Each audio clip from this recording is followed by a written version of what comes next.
नमस्कार दोस्तों, स्वागत है आपके अपने YouTube चैनल रीडिंग लवर्स पर।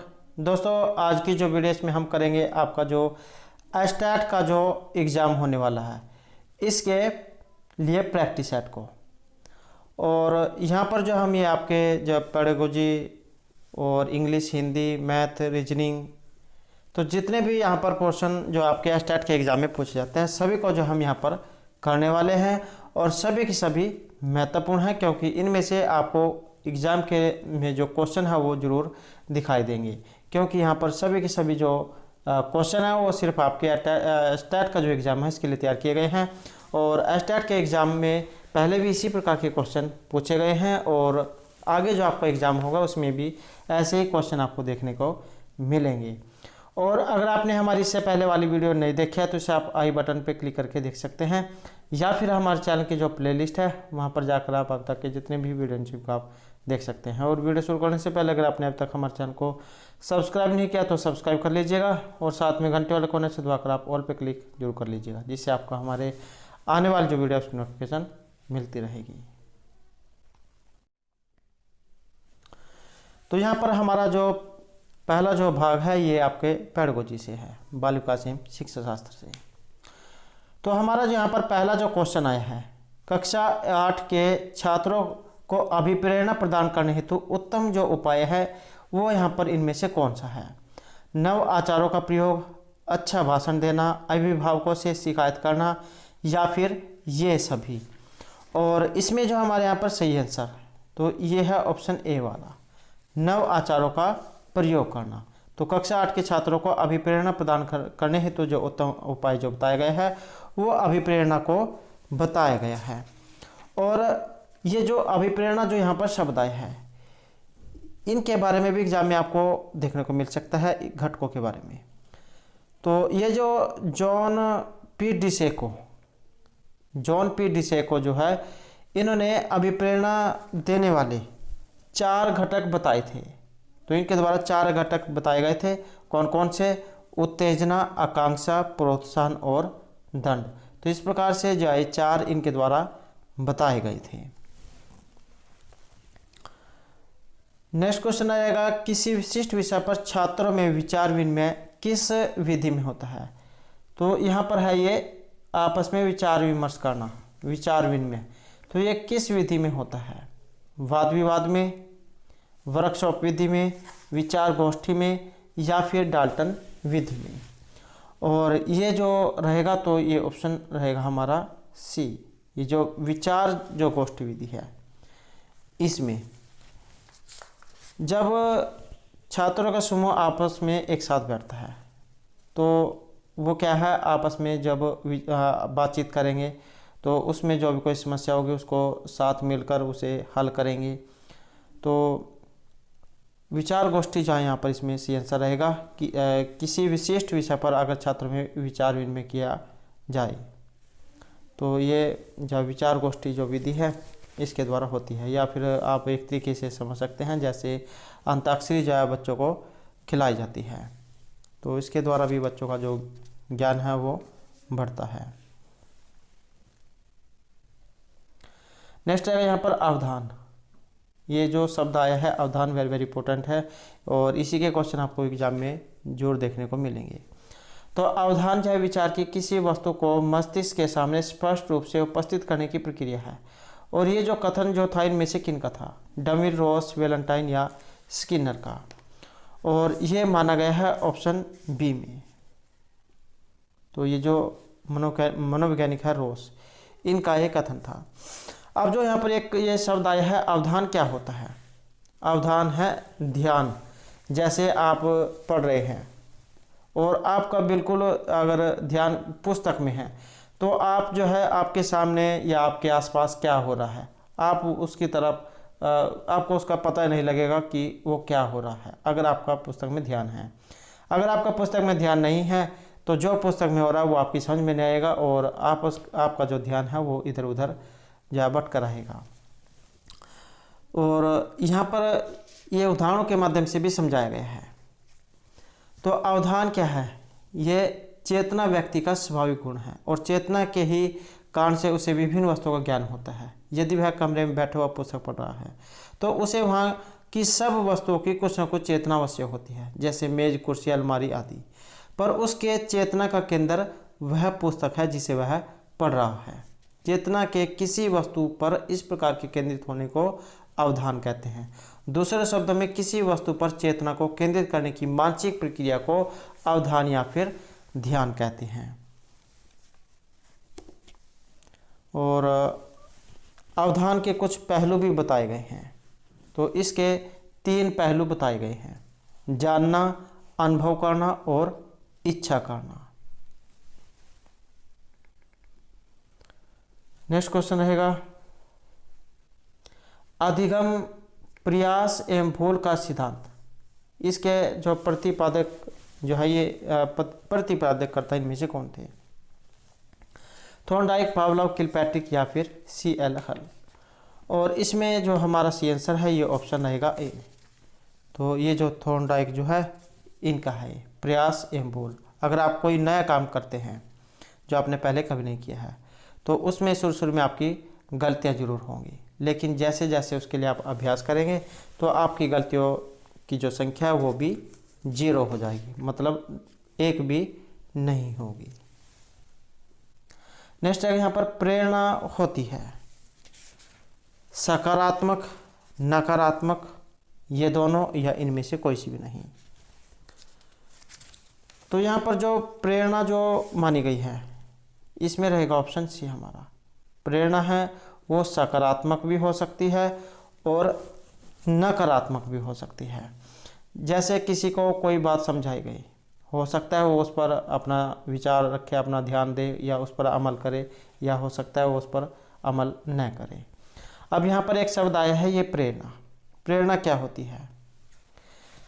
प्रेरणा के शाब्दिक अर्थ में हमें किसी कार्य को करने का बोध होता है, और इस अर्थ में हम किसी भी उत्तेजना को प्रेरणा कहते हैं, क्योंकि उत्तेजना के अभाव में किसी प्रकार की प्रतिक्रिया संभव नहीं है। और अंग्रेजी के मोटिवेशन शब्द की उत्पत्ति लैटिन भाषा के मोटम से हुई है, जिसका अर्थ होता है मूव, मोटर और मोशन। यहाँ पर जो इसके बारे में कुछ परिभाषा भी दी गई है प्रेरणा के बारे में।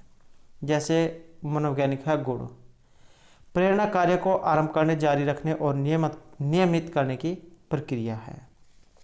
अब जो यहाँ पर ये क्वेश्चन आया था प्रेरणा का, प्रेरणा 2 प्रकार की है, सकारात्मक और नकारात्मक। सकारात्मक क्या है? इस प्रेरणा में बालक किसी कार्य को अपनी स्वयं की इच्छा से करता है और इस कार्य को करने से उसे सुख और संतोष प्राप्त होता है, और इस प्रेरणा को आंतरिक प्रेरणा कहते हैं। तो सकारात्मक प्रेरणा मतलब आंतरिक प्रेरणा, जिसे वो अपनी मर्जी से करता है, स्वयं की इच्छा से। नकारात्मक होती है इस प्रेरणा में बालक किसी कार्य को अपनी स्वयं की इच्छा से न करके किसी दूसरे की इच्छा या बाह्य प्रभाव के कारण करता है, और इस कार्य को करने से उसे किसी वांछनीय या निश्चित लक्ष्य की प्राप्ति होती है, और इस प्रेरणा को बाह्य प्रेरणा भी कहते हैं। तो सकारात्मक या आंतरिक प्रेरणा हो गई जो जिसमें उसका अपना मन है करने को, और नकारात्मक हो गई जो कोई दूसरा उसे करने के लिए कह रहा है। इस प्रकार की 2 प्रेरणाएं हैं, आंतरिक और बाह्य। अब जो यहाँ पर ये प्रेरणा शब्द जो है इसके कुछ स्रोत भी हैं, और प्रेरणा के 4 स्रोत हैं: आवश्यकता, चालक, उद्दीपन और प्रेरक। नेक्स्ट क्वेश्चन है यहाँ पर सीखने के सफल अनुभव अधिक सीखने को प्रेरणा देते हैं। तो ये जो कथन है इनमें से किन का है? प्रेसी, रॉबिन्सन, फ्रेडसन या होरेक्स का। तो सीखने के सफल अनुभव अधिक सीखने को प्रेरणा देते हैं। तो यहाँ पर एक कथन है, और ये जो कथन माना गया है इसमें रहेगा ऑप्शन सी हमारा। फ्रेडसन जो है इनका मानना है ये।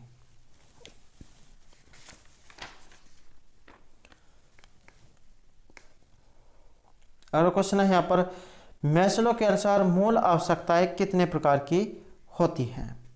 तो ये जो मनोवैज्ञानिक है मैस्लो, इनके अनुसार 9, 10, 5 या फिर 8, और इनके अनुसार जो यहाँ पर मानी गई है इसमें रहेगा ऑप्शन सी हमारा।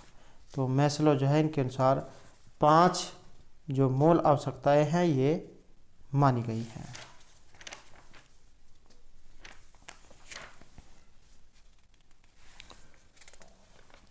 नेक्स्ट क्वेश्चन है हमारा,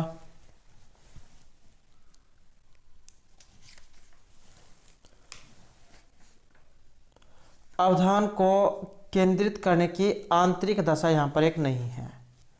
तो ये कौन सी है? रुचि, प्रकृति, ज्ञान या फिर लक्ष्य है। और इसमें रहेगा ऑप्शन बी। तो अवधान को केंद्रित करने की आंतरिक दशा नहीं है और ये है प्रकृति। अवधान के बारे में हमने जो पढ़ा है, अवधान मतलब ध्यान।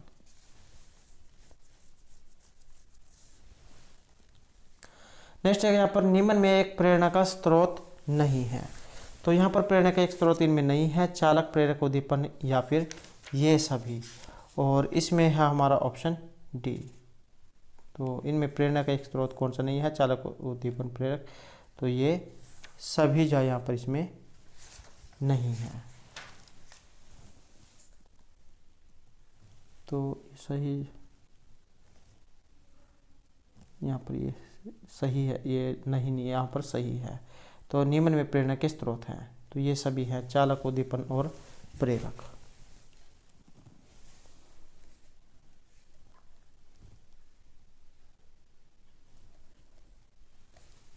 नेक्स्ट क्वेश्चन है, किस मनोवैज्ञानिक ने अपने अधिगत सिद्धांत में पुनः बलन पर सबसे अधिक बल दिया है?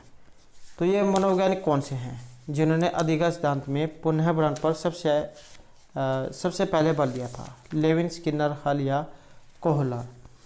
और इसमें जो हमारे यहाँ पर सही आंसर, और सही आंसर है यहाँ पर ऑप्शन बी। तो ये मनोवैज्ञानिक है कोहलर।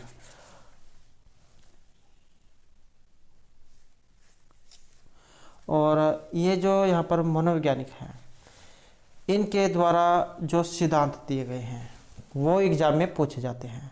तो एक बार हम उनके बारे में देख लेते हैं क्योंकि वेरी इंपॉर्टेंट है। तो सिद्धांतों की बात करें, जो यहाँ पर कुछ मेन हैं जो आपको एग्जाम में देखने को मिलेंगे, जैसे थॉर्नडाइक का संबंधवाद का सिद्धांत और प्रबलन का सिद्धांत, उसके बाद संबंध प्रतिक्रिया का सिद्धांत और स्किनर का सिद्धांत। तो थॉर्नडाइक जो है इनका संबंधवाद का सिद्धांत है। इस सिद्धांत के अनुसार जब कोई व्यक्ति कोई कार्य सीखता है तो उसके सामने विशेष परिस्थिति या उद्दीपक होते हैं जिनके साथ वह विशिष्ट प्रतिक्रिया प्रदर्शित करता है, और भविष्य में उसी प्रकार उद्दीपक होने पर उसी प्रकार की प्रतिक्रिया होती है।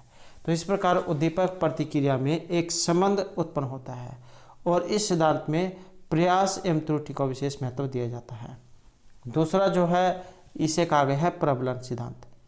इसके प्रतिपादक करता है अमेरिकी मनोवैज्ञानिक C.L. हल। इन्होंने थॉर्नडाइक और पावलोव के सिद्धांत के आधार पर ये सिद्धांत किया था। इस सिद्धांत के अनुसार सीखने का आधार आवश्यकता की पूर्ति होता है। जैसे एक पिंजरे में बंद भूखा पशु बाहर रखे भोजन को प्राप्त करने के लिए अनेक प्रयास करता है और अंततः वह बाहर निकलना सीख जाता है। इसलिए हल के अनुसार सीखना आवश्यकता की पूर्ति की प्रक्रिया के द्वारा होता है। तो ये सिद्धांत आपने याद रखना है। प्रबलन का सिद्धांत C.L. हल का है। थॉर्नडाइक और पावलोव के सिद्धांत पर इन्होंने ये किया था। तीसरा जो है ये है हमारा संबंध प्रतिक्रिया का सिद्धांत, और इस सिद्धांत के जो प्रतिपादक करता है ये I.P. पावलोव है। इस सिद्धांत के अनुसार सीखना एक अनुकूलित प्रक्रिया है, अनुकूलित अनुक्रिया है। भोजन देखकर कुत्ते के मुंह से लार टपकना एक स्वाभाविक और सहज प्रक्रिया है, परंतु अस्वाभाविक उद्दीपन मात्र घंटी बजने के कारण भी कुत्ते के मुंह से लार टपकने लगे तो उसे संबंध सहज क्रिया या संबंध प्रतिक्रिया का सिद्धांत कहते हैं। जैसे एक बारी ने क्या किया, एक कुत्ता जो लिया और उसके घंटी बजाते थे और उसके बाद जब उसके आगे खाना रखते थे, तो उन्होंने कुछ दिन तक ऐसा ही किया और वो फिर उनका जो लार जो है उससे परीक्षण करते थे। एक दिन उन्होंने क्या किया, घंटी बजा दी लेकिन भोजन नहीं रखा, तो कुत्ते के मुंह से फिर भी जो लार थी वो वैसे ही टपकी। तो वही जो है यहाँ पर ये कहा गया है, इसे जो संबंध सहज क्रिया या संबंध प्रतिक्रिया का सिद्धांत कहते हैं। चौथा जो है यहाँ पर ये स्किनर का सिद्धांत है, B.F. स्किनर। इस सिद्धांत के अनुसार किसी अभिप्रेरणा से उत्पन्न क्रियाशीलता ही सीखने का आधार है। जैसे एक लीवर युक्त बॉक्स में एक बंद चूहे को पैर लीवर पर पड़ते ही खटकी आवाज होती थी और उसे प्याले में भोजन मिल जाता था। भूखा होने पर चूहा लीवर को दबाने लगता है, अतः स्पष्ट कि किसी क्रिया के बाद कोई बल प्रदान करने वाला उद्दीपन मिलता है तो उस क्रिया की शक्ति की में वृद्धि होती है। तो पहले जब ऐसे ही उछल कूद करता था, अचानक से उसका पैर जो किसी लीवर पर पड़ गया, आवाज़ हुई और उसे भोजन मिल गया। जैसे जैसे उसने प्रयास किया तो एक समय ऐसा भी आया, उसे पता लगा कि ये बटन है, इसे दबाने से भोजन मिल जाता है। उसने वही बटन दबाया और उसे भोजन मिल गया। तो ये आपका स्किनर का सिद्धांत। उसके बाद आ जाता है अंतर्दृष्टि सिद्धांत, और ये है जर्मन मनोवैज्ञानिक वर्दिमर कोफ और कोहलर का। इस सिद्धांत के अनुसार हम बहुधा स्वयं करके या देख कर सीखते हैं, परंतु कई बार हम बिना बताए अपनी अंतर्दृष्टि से स्वयं ही सीखते हैं। जैसे एक बंद कमरे में वन मानुष कमरे की छत पर लटके केले को प्राप्त करने के अनेक प्रयास करता है, लेकिन वह असफल हो जाता है, परंतु बाद में वह अपनी अंतर्दृष्टि से पास रखे बॉक्स को केले के नीचे खींच कर लाता है और उस पर चढ़कर केला प्राप्त कर लेता है। इसलिए इसे जहाँ अंतर्दृष्टि का सिद्धांत कहा गया है। तो इस प्रकार से यहाँ पर ये कुछ सिद्धांत थे। अगला क्वेश्चन है हमारे यहाँ पर अवधान से। अवधान होता है तो इसके बारे में हमने पहले भी पढ़ा है। अवधान कैसा है? ज्ञानात्मक है, क्रियात्मक है, भावात्मक है या फिर ये सभी है। और इसमें जो हमारे यहाँ पर जो सी आंसर जो है ये ऑप्शन रहेगा डी। तो ये ज्ञानात्मक, क्रियात्मक, भावात्मक जो है इन सभी को माना गया है। नेक्स्ट क्वेश्चन है हमारे यहाँ पर पुरस्कार से। पुरस्कार बाह्य प्रेरणा है, आंतरिक है, जन्मजात है या इनमें से कोई सभी नहीं है। तो पुरस्कार जो माने गए हैं इसमें रहेगा ऑप्शन ए। तो पुरस्कार जो है इन्हें एक जो बाह्य जो प्रेरणा है ये माना गया है।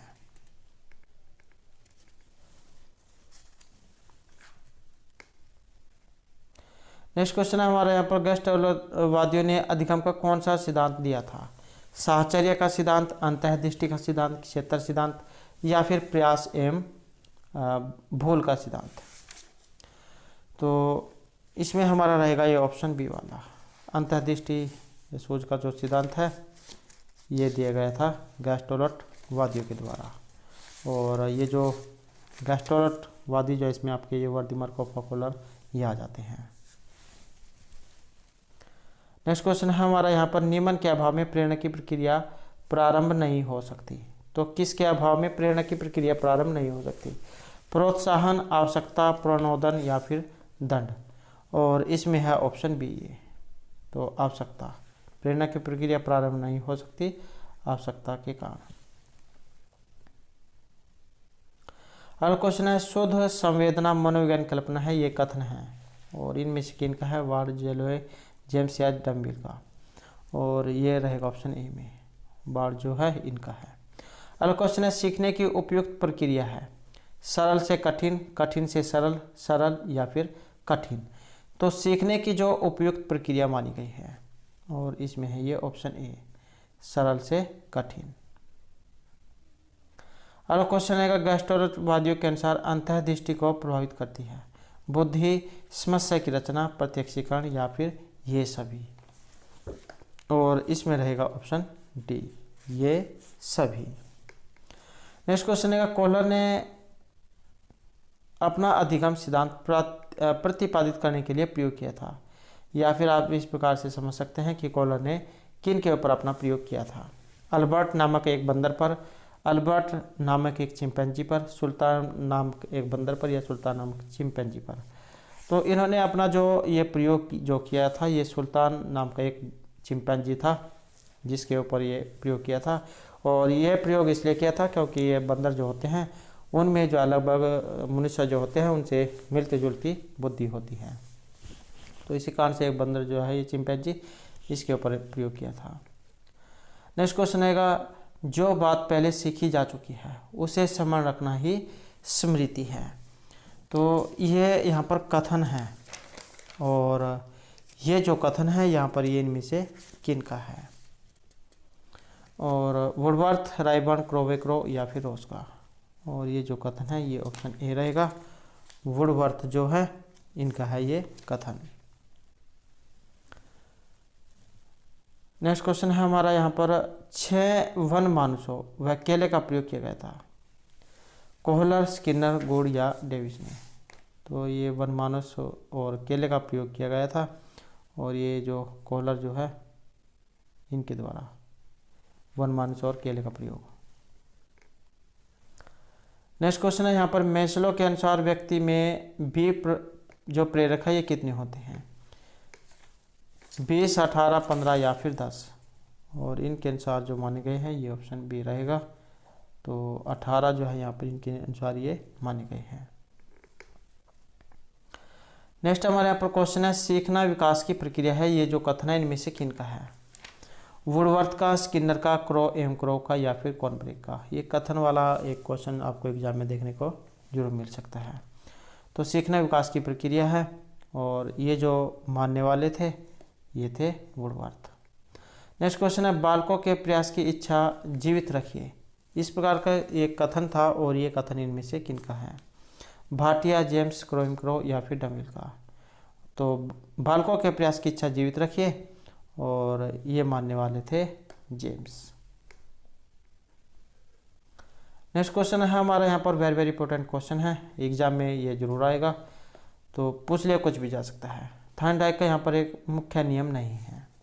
ये जो थॉर्नडाइक जो है इनके अनुसार सीखने के कुछ नियम बताए गए थे, तो यहाँ पर पूछा गया इसमें मुख्य नियम। तो मुख्य नियम तो यहाँ पर आएगा ऑप्शन डी वाला है, आत्मी कांड। अब इनके द्वारा कुछ नियम बताए गए थे, जिसमें 3 थे मुख्य नियम, 3 थे मुख्य और 5 थे गौण। 5 थे गौण। 3 मुख्य कौन कौन से थे, जिसमें आपका तत्परता का नियम ये वाला, अभ्यास का नियम और संतोष का नियम। तो ये 3 तो थे मुख्य। इसके अलावा 5 थे, 5 गौण भी थे, जिसमें तत्परता का नियम, जैसे ये अभिवृत्ति का नियम, बहुप्रतिक्रिया का नियम, आंशिक क्रिया का नियम और आत्मीकरण का नियम और परिवर्तन का नियम। तो ये तो थे 5 जो आपके ये गुण हैं। 3 मुख्य हैं, तत्परता, अभ्यास और संतोष का ये आपके मुख्य हैं। अभिवृत्ति, बहुप्रतिक्रिया, आंशिक क्रिया, आत्मीकरण और परिवर्तन, ये 5 गुण हैं। अगला क्वेश्चन है थॉर्नडाइक ने अधिगम के कितने गौण नियम बताए थे। तो 3 मुख्य थे और 5 जो है ये गौण थे। नेक्स्ट क्वेश्चन है हमारा सोझ वास्तविक स्थिति का आकस्मिक, निश्चित और तत्कालिक ज्ञान है, यह कथन है कोहलर, स्किनर, गुड या डेविस का। और ये जो कथन है इसमें रहेगा ऑप्शन सी, तो गुड जो है उनका है ये।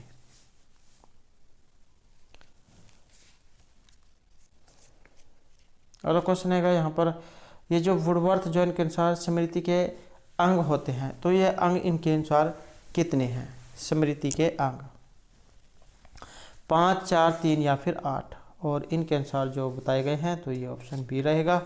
स्मृति जो है इसके 4 जो अंग हैं ये बताए गए हैं।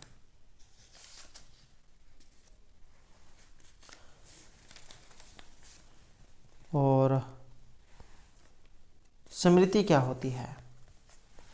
स्मृति मतलब मेमोरी, जिसे तात्पर्य पूर्व अनुभव को मस्तिष्क में इकट्ठा कर रखने की क्षमता से होता है। जब हम किसी वस्तु को छूते, देखते, सुनते, सूंघते हैं, तब हमारे ज्ञान भाग तंतु उस अनुभव को हमारे मस्तिष्क के ज्ञान केंद्र में पहुंचा देते हैं और ज्ञान केंद्र में उस अनुभव की प्रतिमा बन जाती है, जिसे छाप कहते हैं। और यही छाप वास्तव में उस अनुभव का स्मृति चिन्ह होता है।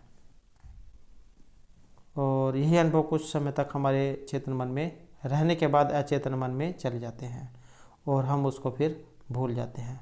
और उस अनुभव को अचेतन मन में संचित रखने और चेतन मन में लाने की प्रक्रिया को ही स्मृति कहते हैं। और ये जो स्मृति जो है इस पर भी परिभाषा दी गई है। तो ये जो वुडवर्थ जो थे, इनके अनुसार जो बात पहले सीखी जा चुकी है उसे स्मरण रखना ही स्मृति है वुडवर्थ के अनुसार। और कुछ स्मृति के प्रकार भी हैं। पहले हम यहाँ पर जो स्मृति के जो अंग बताए गए थे उनके बारे में देख लेते हैं कि ये 4 कौन कौन से थे। तो जो 4 बताए गए हैं इसमें सीखना, धारण, पुनः स्मरण और पहचान, ये स्मृति के अंग हैं।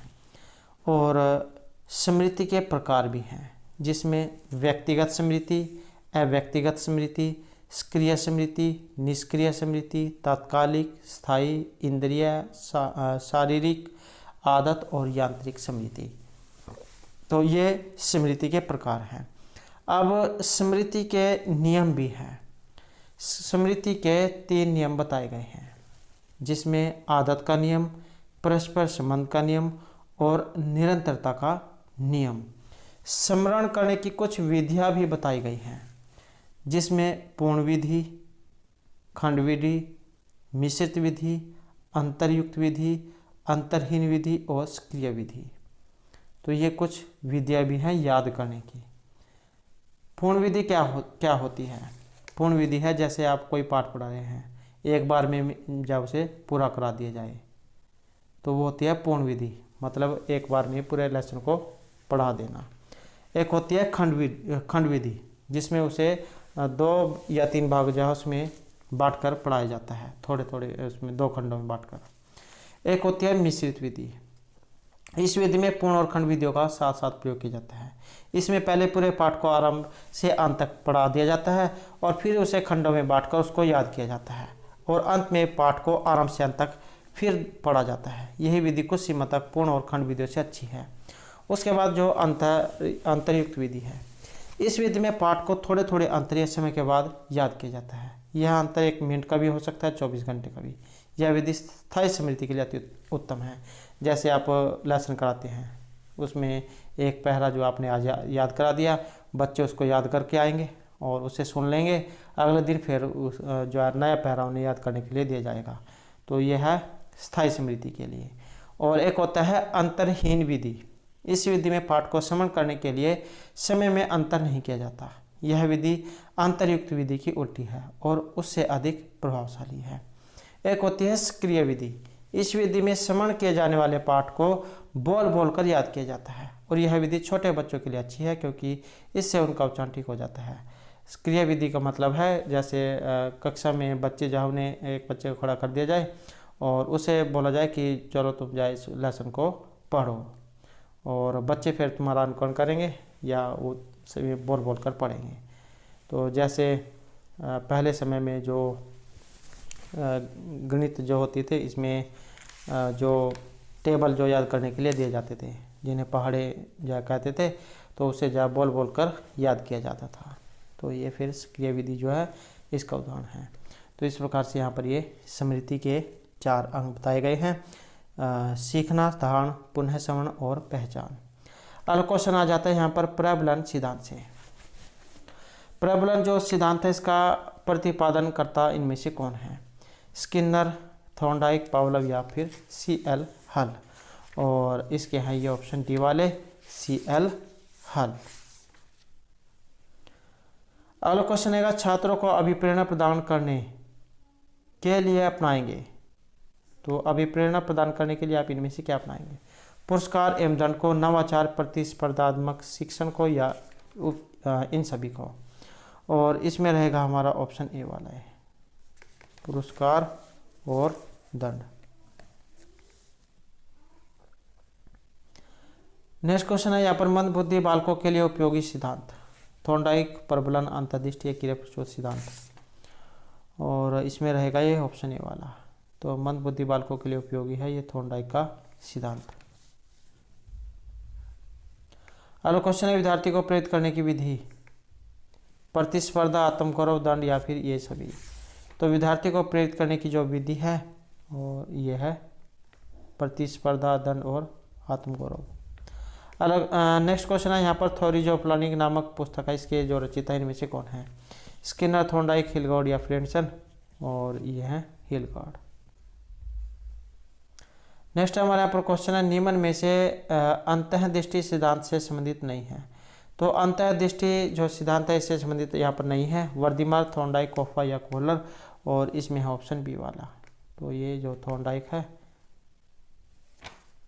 इनसे इनका संबंध नहीं है। तो वर्दीमार, कोफा, कोहलर तो इनके जो है यहाँ पर ये सिद्धांत हैं। जर्मन जो है मनोवैज्ञानिक थे।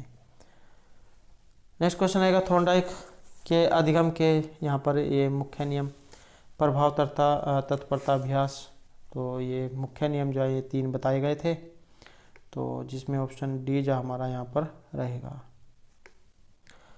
नेक्स्ट क्वेश्चन है सीखने की प्रभावी विधि में से कौन सी है? स्वयं करके सीखना, निरीक्षण, परीक्षण या उक्त सभी।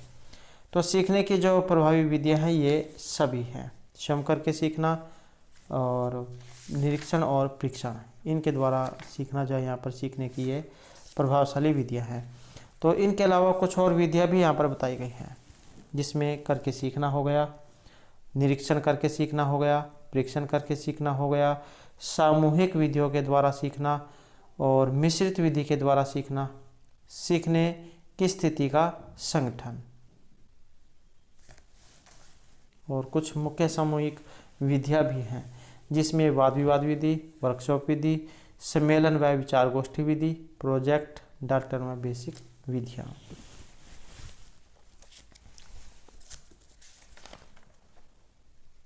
इसके अलावा सीखने को प्रभावित करने वाले कुछ कारक भी हैं जो सीखने को प्रभावित कर सकते हैं, जिसमें विषय सामग्री का स्वरूप, जो बच्चों के लिए क्वेश्चन जो है वो किस तरीके के हैं,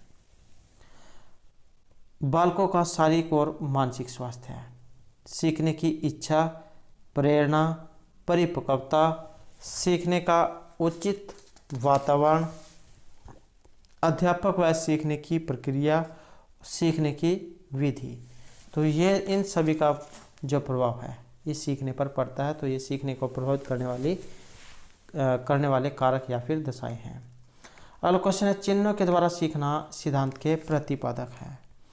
तो चिन्ह के द्वारा सीखना, कोफा, कोलर, टोलमैन या ड्रेवर, और इसमें रहेगा ऑप्शन सी, टोलमैन। नेक्स्ट रहेगा प्रिंसिपल ऑफ बिहेवियर नामक पुस्तक के लेखक, और पहले जो एग्जाम था उसमें एक जो है पुस्तक के बारे में भी पूछा गया था। तो प्रिंसिपल ऑफ बिहेवियर नामक पुस्तक के लेखक स्किनर, थॉर्नडाइक, पावलोव या फिर C.L. हल, और इसमें है ये ऑप्शन डी वाले C.L. हल।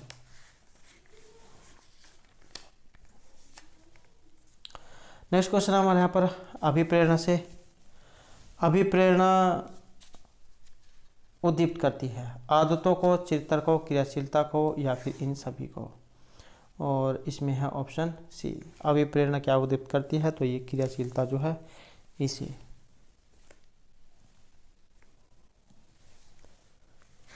नेक्स्ट क्वेश्चन है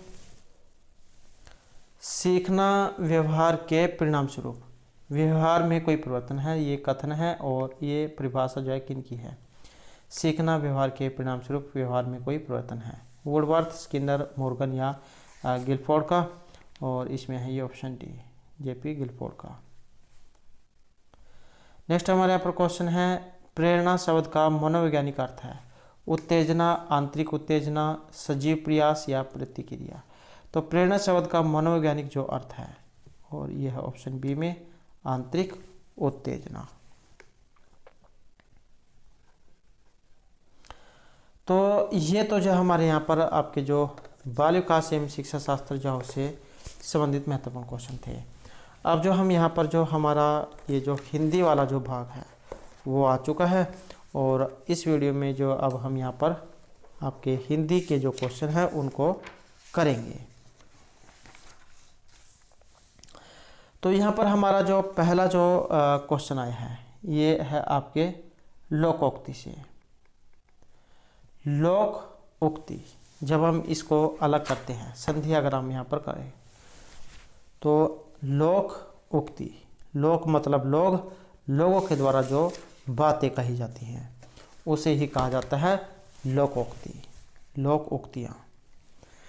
तो इसमें जो यहाँ पर सी आंसर ये ऑप्शन 1 वाला है, लोक में प्रचलित उक्ति लोकोक्ति।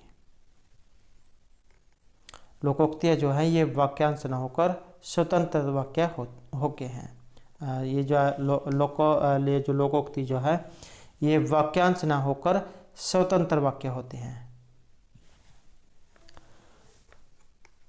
नेक्स्ट हमारे यहाँ पर रहेगा समास से। ये जो समास जो है इसका शाब्दिक अर्थ, समास का शाब्दिक अर्थ संक्षिप्त, असंक्षिप्त, उपरोक्त दोनों या इनमें से कोई सा भी नहीं। तो समास का जो तात्पर्य जो है ये संक्षिप्तीकरण से है। तो ऑप्शन ए यहाँ पर रहेगा। दो या दो से अधिक शब्दों से मिलकर बने हुए एक नवीन एवं सार्थक शब्दों को समास कहते हैं। तो ये है संक्षिप्त करना। नेक्स्ट क्वेश्चन है यहाँ पर उर्वर। उर्वर जो है इसका विलोम शब्द बताना है। मसूर, ऊसर, अस्त या अल्प।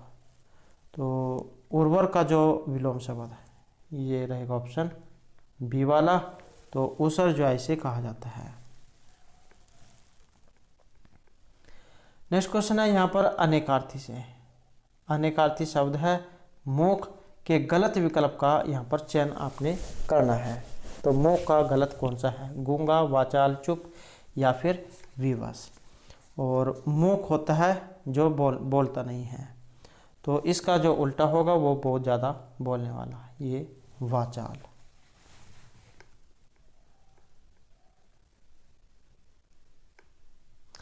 नेक्स्ट क्वेश्चन है यहाँ पर कैसिकी वृत्ति। ये जो कैसिकी जो वृत्ति है इससे संबंधित रस है। वीर, श्रृंगार, करुण या अद्भुत। और इसका संबंध है ऑप्शन बी श्रृंगार रस से। नेक्स्ट क्वेश्चन है यहाँ पर एक इसमें अशुद्ध है। और ये अशुद्ध कौन सा है? विश्वविद्यालय ने हिंदी अनिवार्य कर दी है। ज्ञान अज्ञानता को समाप्त करता है। कृपया हमारी बात भी सुन ले। इनमें से कोई सी भी नहीं। तो अशुद्ध वाक्य जो बताना था और अशुद्ध जो है यहाँ पर ये ऑप्शन डी वाला है, अर्थात इनमें से कोई सा भी नहीं। नेक्स्ट क्वेश्चन यहाँ पर तनित, तनुजा, तट, तमाल, तरवर, बहुछाय में कौन सा अलंकार है? तो यहाँ पर जो अलंकार है वो आपने इसमें बताना है। छः का है श्रुति, लाटा या वृत्ति अनुप्रास अलंकार। और ये अलंकार जो है ये भी आपको एग्जाम में देखने को ज़रूर मिलेंगे। और बात करें इसकी तो इसमें हमारा सी आंसर ऑप्शन डी वाला रहेगा। तो ये जो वृत्ति जो अलंकार है यहाँ पर इसमें माना गया है। नेक्स्ट क्वेश्चन रहेगा संकर का जो तत्सम शब्द है। तत्सम शब्द होते हैं जो संस्कृत के शब्द हैं और वैसे ही बोले पढ़े लिखे जाते हैं और तद्भव हो गए उनका परिवर्तित रूप। तो इसका तत्सम बताना है। जंजीर, संध्या, श्रृंखला इनमें से कोई सा भी नहीं। और इसका जो होता है ये रहेगा ऑप्शन सी वाला। तो श्रृंखला इसे कहा जाता है। नेक्स्ट है वाक प्लस जाल का संधि शब्द कौन सा है? वाक प्लस जाल या वाघहरी आपने पढ़ा होगा, वाघहरी। तो का, ख, ग तीसरा अक्षर। और तीसरा अक्षर जो होता है ये आपका व्यंजन संधि में होता है और इसमें रहेगा ऑप्शन बी वाला। तो ये का जो है इसको गा हो जाता है, वाघ जाल इसका बनेगा। नेक्स्ट क्वेश्चन है इनमें से किस शब्द में उपसर्ग का प्रयोग हुआ है? उपकार, लाभदायक, पढ़ाई या अपनापन में। तो उपसर्ग का प्रयोग हुआ है और ये है ऑप्शन ए में, उप प्लस कार, उपकार। उपसर्ग होते हैं जो शब्द के शुरू में लगते हैं और प्रत्यय होते हैं जो बाद में लगता है, जैसे पढ़ आई, पढ़ाई, अपनापन, लाभदायक, ये प्रत्यय हैं और ये शुरू में लगेंगे वो उपसर्ग हैं। नेक्स्ट है विच्छेद का जो संधि है यहाँ पर वो बतानी है आपने, संधि विच्छेद। और इसका जो सही है ये ऑप्शन सी वाला रहेगा, बी प्लस छेद विच्छेद। नेक्स्ट है इनमें से कौन सी कृति प्रबंध काव्य का उदाहरण है? रामचरितमानस, आंसू, एक कंठ, विषपाई, बिहारी रत्नाकर। और इसमें रहेगा ऑप्शन ए वाला है, रामचरितमानस। नेक्स्ट क्वेश्चन है यहाँ पर एक ये शब्द आया है क्ष, इन्हें कहा जाता है सुक्त वर्ण, जो दो वर्णों से मिलकर बनते हैं। अब जो दो वर्ण हैं यहाँ पर वो कौन कौन से हैं जिससे क्ष बनता है? और इसमें जो हमारा रहेगा तो यह ऑप्शन बी वाला का और शा, इनसे मिलकर आपका शा जो है ये बनता है। और इसके अलावा जो और भी है यहाँ पर ये सुक्त वर्ण जो आपको एग्ज़ाम में देखने को मिल सकते हैं।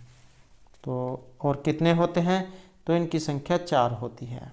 कौन कौन से, एक तो यही हो गया आपका क्ष, एक होता है त्र, ता और रा, इनसे मिलकर बनता है त्रा। एक होता है ग, ज और या, इनसे मिलकर बनता है ज। एक होता है सरा, ये वाला सरा, स और रा, इनसे मिलकर बनता है सरा। तो ये 4 या होते हैं, सुक्त वर्ण होते हैं। और अगर एग्जाम में द्विगुण आ जाए तो इसमें होते हैं ये वाला ड और ये वाला ढ, ये होते हैं द्विगुण। नेक्स्ट हमारे यहाँ पर क्वेश्चन है, हिंदी के कक्षा में प्रायः हिंदीतर भाषी बच्चे अरुचि प्रदर्शन करते हैं, तो ये क्यों? उन्हें हिंदी सीखने का उपयोग नजर नहीं आता, अध्यापक उनकी भाषा संबंधी त्रुटियों को सहजता से स्वीकार नहीं करते, उन्हें अपनी भाषा के प्रति विशेष लगाव होता है, या उन्हें तुलना रूप से हिंदी बहुत कठिन लगती है। तो यहाँ पर अरुचि दिखाने का कारण कौन सा है, और यहाँ पर है ऑप्शन डी वाला, उन्हें तुलनात्मक रूप से हिंदी कठिन लगती है। नेक्स्ट क्वेश्चन आएगा यहाँ पर, त्रिभाषा सूत्र का जो उद्देश्य इनमें से कौन सा है? देश में बहुभाषी समाज के प्रवेश को बढ़ावा देना, भिन्न संस्कृति से परिचित करवाना, विदेशी भाषा से परिचित कराना, या फिर ये सभी। त्रिभाषा सूत्र और इसका ऑप्शन डी वाला, बहुभाषी समाज के प्रवेश को बढ़ावा देना, भिन्न संस्कृति से परिचित करवाना और विदेशी भाषा से परिचित कराना। तो ये तो है यहाँ पर हिंदी से संबंधित क्वेश्चन। अब जो हम यहाँ पर हिंदी में आपके जो उपसर्ग और प्रत्यय से संबंधित कुछ जो महत्वपूर्ण उदाहरण हैं वो अब हम करेंगे, और इन्हीं उदाहरण में से आपको एग्जाम में देखने को मिलेंगे। तो यहाँ पर पहले है ये उपसर्ग। उपसर्ग क्या होते हैं?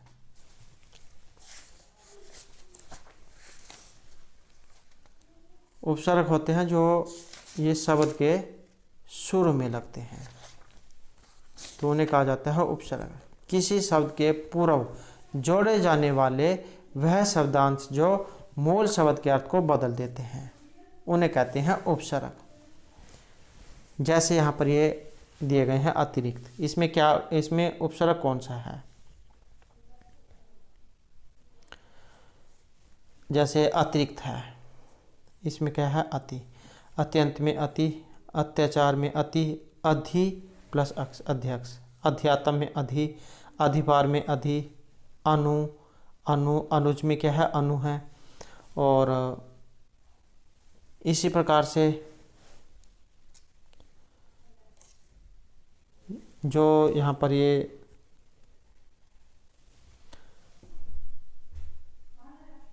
जैसे ये अनुमान है, इसमें क्या उपसर्ग है? अनु।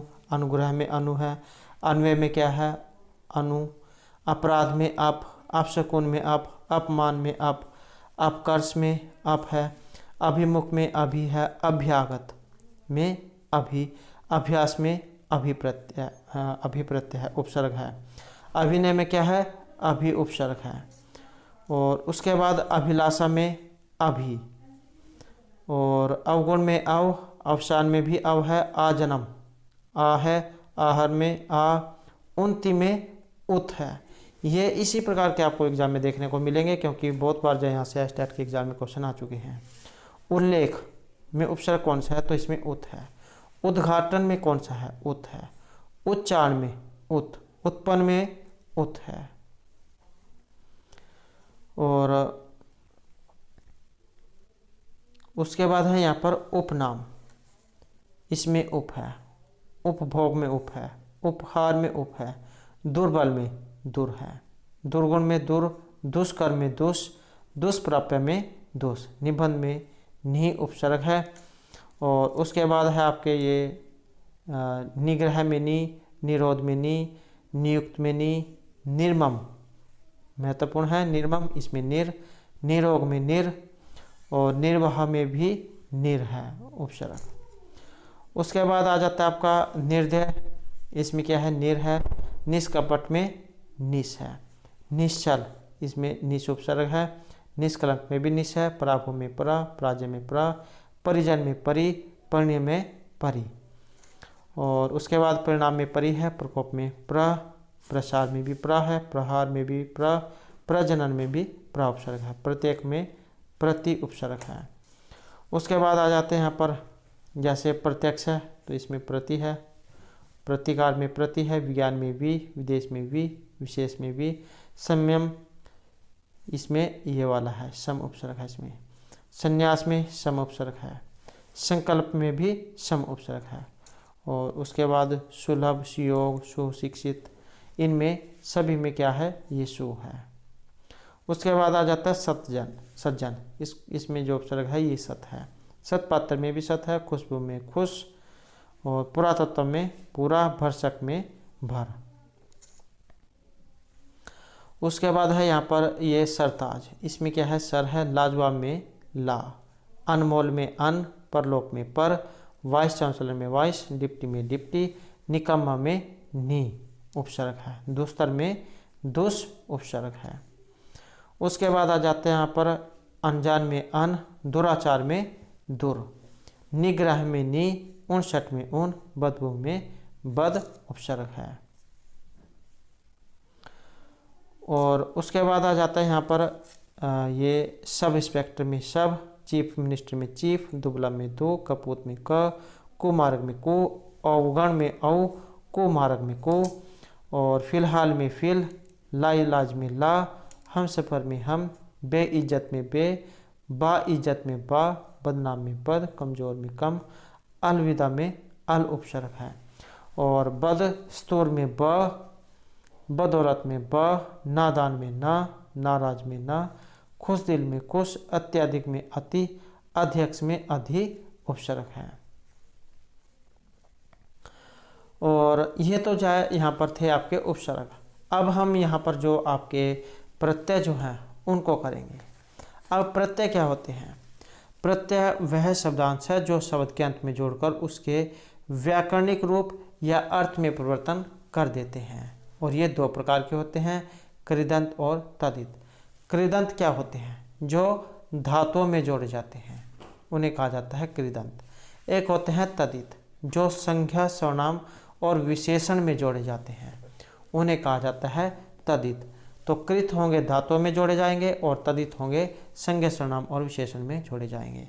तो जैसे अब हम यहाँ पर देख लेते हैं। जैसे आपका यह है लठैत। अब प्रत्यय क्या है ये बाद में लगते हैं, उपसर्ग शुरू में और प्रत्यय बाद में। लठैत में क्या है ऐत। सप एरा, एरा। कम आऊ, कमाऊ। तई राख, जब हम इनको बोलेंगे तब भी यहाँ से पता लग जाता है कौन सा प्रत्यय का प्रयोग हुआ है। तय राख, आख। भग ओढ़ा, चट ओरा, ससुराल आल। पढ़ आई, मिठ आई, बुढ़ापा पा। और उसके बाद आ जाते हैं यहाँ पर लिखावट। लिखावट जिसमें लिख प्लस आवट। चिकनाई, ननिहाल, तो इसमें आल है। गुणवान, वीरता, सुंदरता। शक्तिशाली, तो इसमें शाली है। कौनतेय, इसमें ए है प्रत्यय। श्रद्धालु, इसमें है लू प्रत्यय। उसके बाद है कोचवान, रखवाला, हलवाही, लकड़हारा, गुरु तव, कुशल ला, कुलीन ईन, भारतीय इया, पंकिल इल, मिठास आस।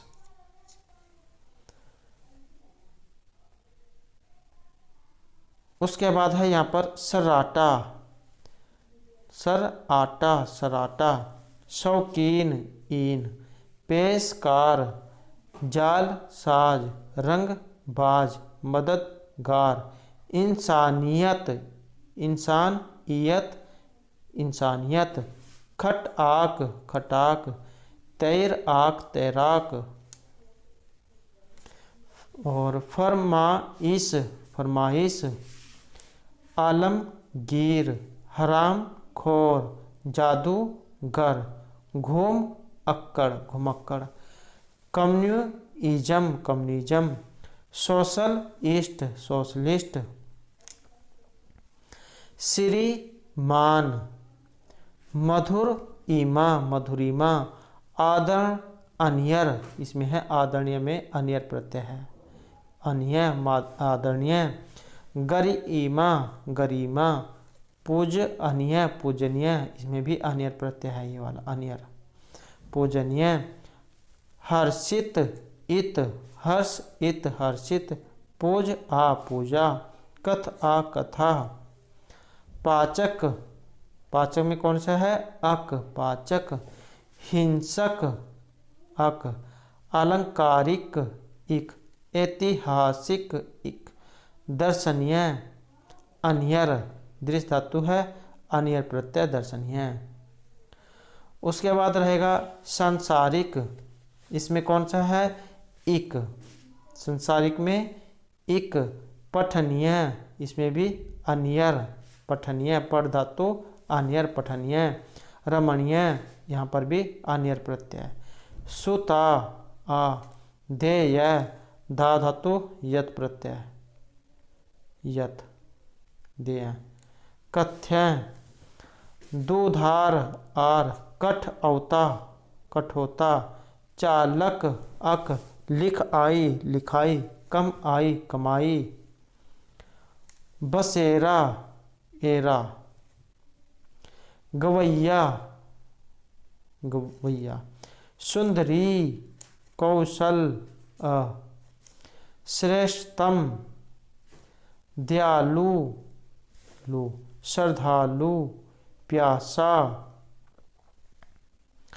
लड़ाका, आका, गंवार, आर, घबराहट, आहट, लुटिया, तेली, गुलाबी, परिंदा, इंदा, शौकीन, इन, यादगार, तमाशबीन। और उसके बाद है साजिश, साजिश, पूज्य, त्याज्य, पूजनीय, अनियर, पूजनीय, पाठयत, पाठ्य, दायत, देय, हर्षित, हर्षित, युग इन, युगीन, उच्चतम, महत्तर, लघुतर, पंख इल, फैन इल, इकहरा, नकल ची, दिलवर।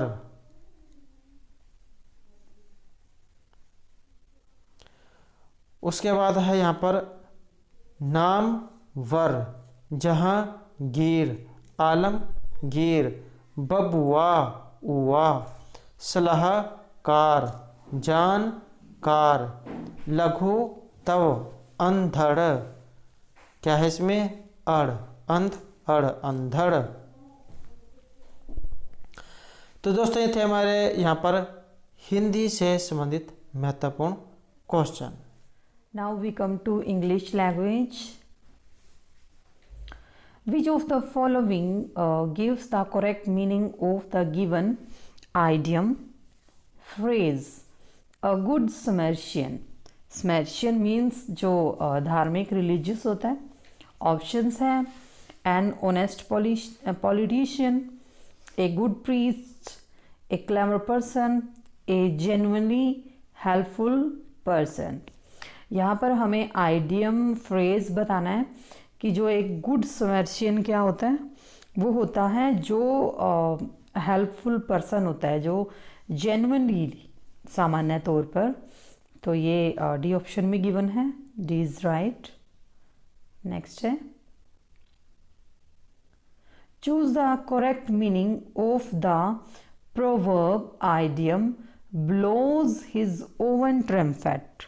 मतलब मीन्स इसका यहाँ पर ये है कि अपनी ही तरह फूंकना, फ्लैटर्स, खुशामद करना, प्रेज अदर, दूसरे की प्रशंसा करना, एडमोनिशेस अदर, दूसरे का तिरस्कार करना। प्रेज हिमसेल्फ, स्वयं की अपनी प्रशंसा करना। तो D option is right. Next है, what is the correct term for the statement given below. नीचे एक स्टेटमेंट दी गई है, इसकी करेक्ट टर्म क्या है। A place that provides refugee, refugee means शरणार्थी, कि जो शरण में आए हुए हैं उनको एक प्लेस प्रोवाइड करना। सैनिटोरियम, शेल्टर, ऑर्फनेज या असाइलम। असाइलम, सैनिटोरियम होता है स्वास्थ्यालय, शेल्टर आश्रय, ऑर्फनेज अनाथालय और असाइलम रिफ्यूजी ये यहाँ पर होगा place, a place provide for refugees. So D here is right option. Next है, give the antonym of pragmatic.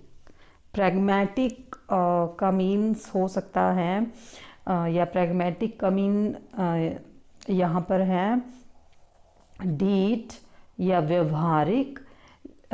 Options देख लेते हैं, वेग, पैसिमिस्ट, मिस्टिक, कंफ्यूज्ड और idealistic.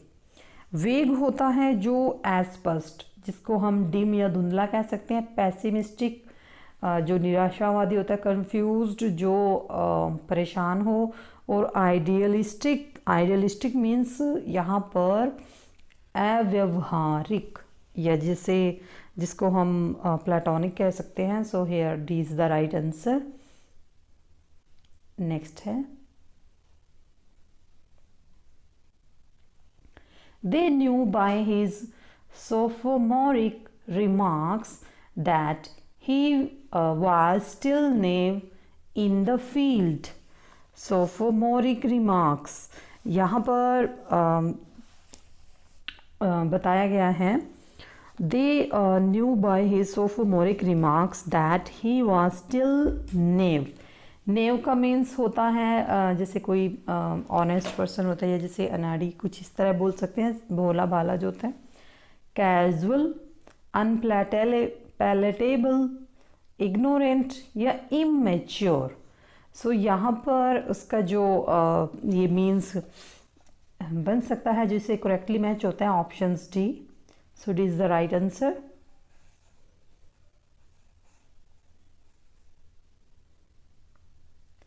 They shunned him because, शन होता है स्तब्ध रह जाना, जैसे हैरान रह जाना। He was a lecerious man who always looked for an opportunity to cheat others. अब यहाँ पर बोला गया कि इससे जो वर्ड मैच करता है वो क्या हो सकता है। लस्टफुल, क्यूनिंग, डिसेप्टिव या डिसऑनेस्ट। लस्टफुल होता है जो काम लिप्सा से भरा हो। डिसेप्टिव होता है जो कपटी होता है। क्यूनिंग भी कपटी होता है। डिसऑनेस्ट बेईमान होता है। सो यहाँ पर lustful is the right option.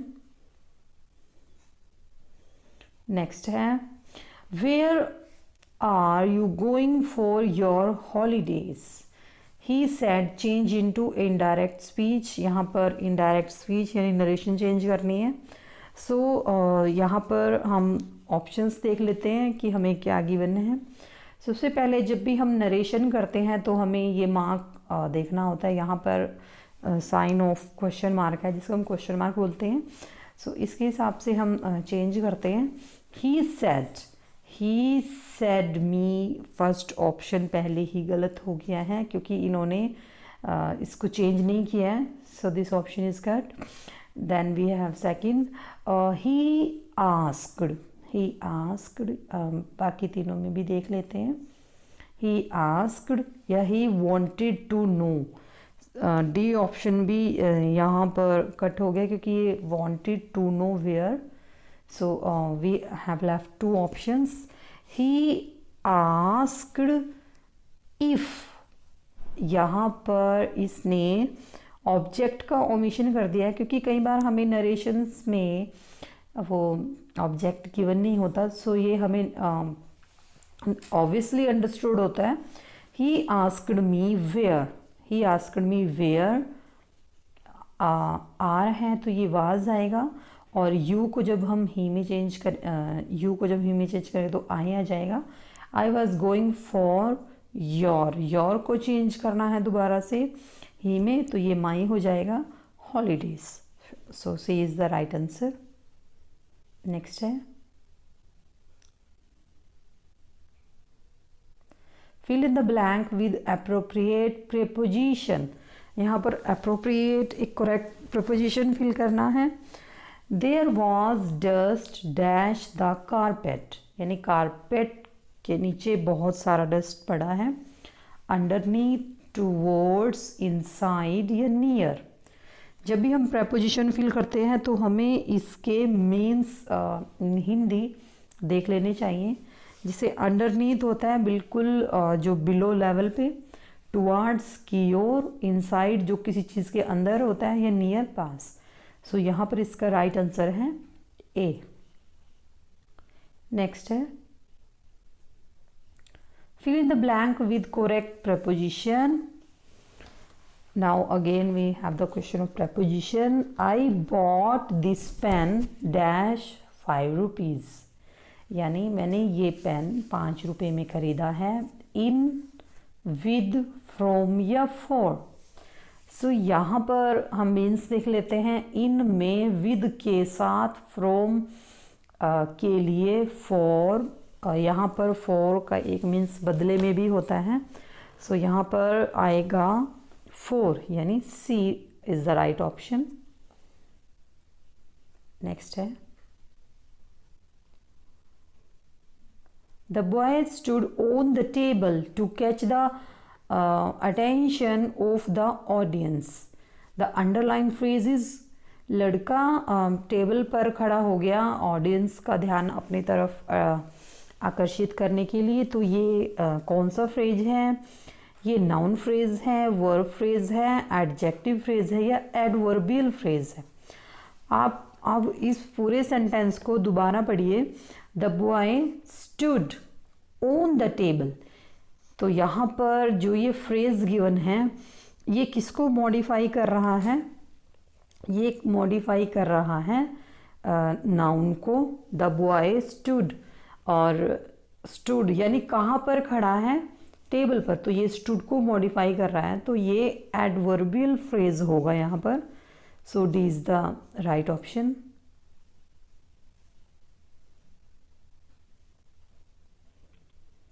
The principal may sanction your leave today, change into passive voice. Passive voice में चेंज करना है।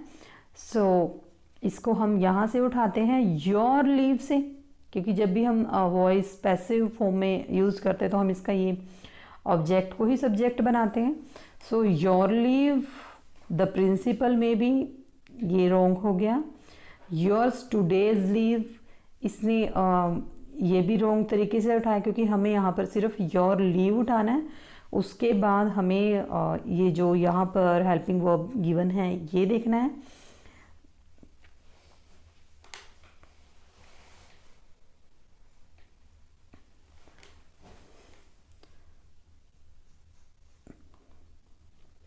फिर हमें यहाँ पर देखना है, ये कट हो गया। योर टुडेज लीव, ये भी कट हो गया। योर लीव, तो यहाँ तक दोनों में सेम चल रहा है क्योंकि हमें इसका जो बेसिक मीनिंग होता है वो चेंज नहीं करना है। योर लीव में यहाँ पर इन्होंने विल भी यूज़ किया है, तो this is cut. Your leave may be sanction by the principal today. So this is the right answer. Next question है which of the following is the correct form of the sentence. अब यहाँ पर sentence given है, इसका correct form बताना है। The more they earn more they spend. The more they earn more they spend. Options देख लेते हैं।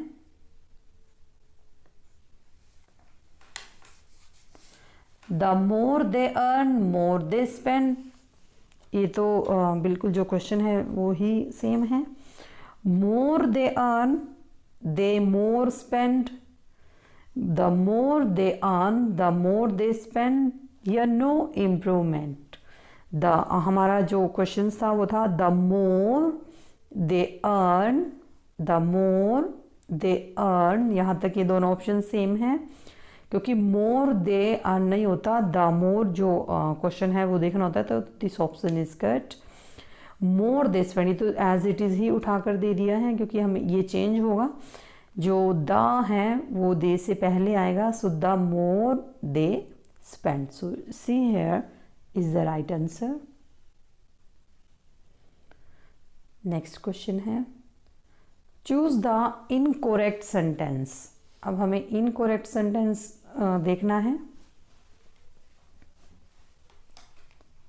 His t-shirts are loose, my books are polished, the cattle is grazing in the field, her hair is thick। यहाँ पर जो चीज़ें हमें given हैं ये उसके हिसाब से आंसर्स में मैच नहीं कर रहा। जैसे his T shirts are loose, उसकी टी शर्ट्स ढीली हैं, माई बुक्स आर पॉलिश्ड, मेरी किताबें पॉलिश्ड हैं। सो यहाँ हर हेयर इज़ थिक, उसके हेयर थिक हैं। सो जो यहाँ पर बिल्कुल राइट जो मीनिंग बताता है ये सी ऑप्शंस है। The cattle is grazing in the field, जो कैटल है जो पशु है वो खेतों में चर रहे हैं। So C option is here right. Next है find out the misspelled word. हमें मिसस्पेल्ड जो वर्ड है वो देखना है। सप्लीमेंट्री, कई बार अगर हमें ये जो वर्ड देखने होते हैं सो इनमें लिटिल बिट डिफरेंस होता है, तो इनको आप चाहे तो अपने हाथ से लिख के देख लीजिए। जैसे सप्लीमेंट्री तो फ्लो में बिल्कुल वही से स्पेलिंग हम लोग लिखते हैं जो राइट होती है। सप्लीमेंट्री राइट है।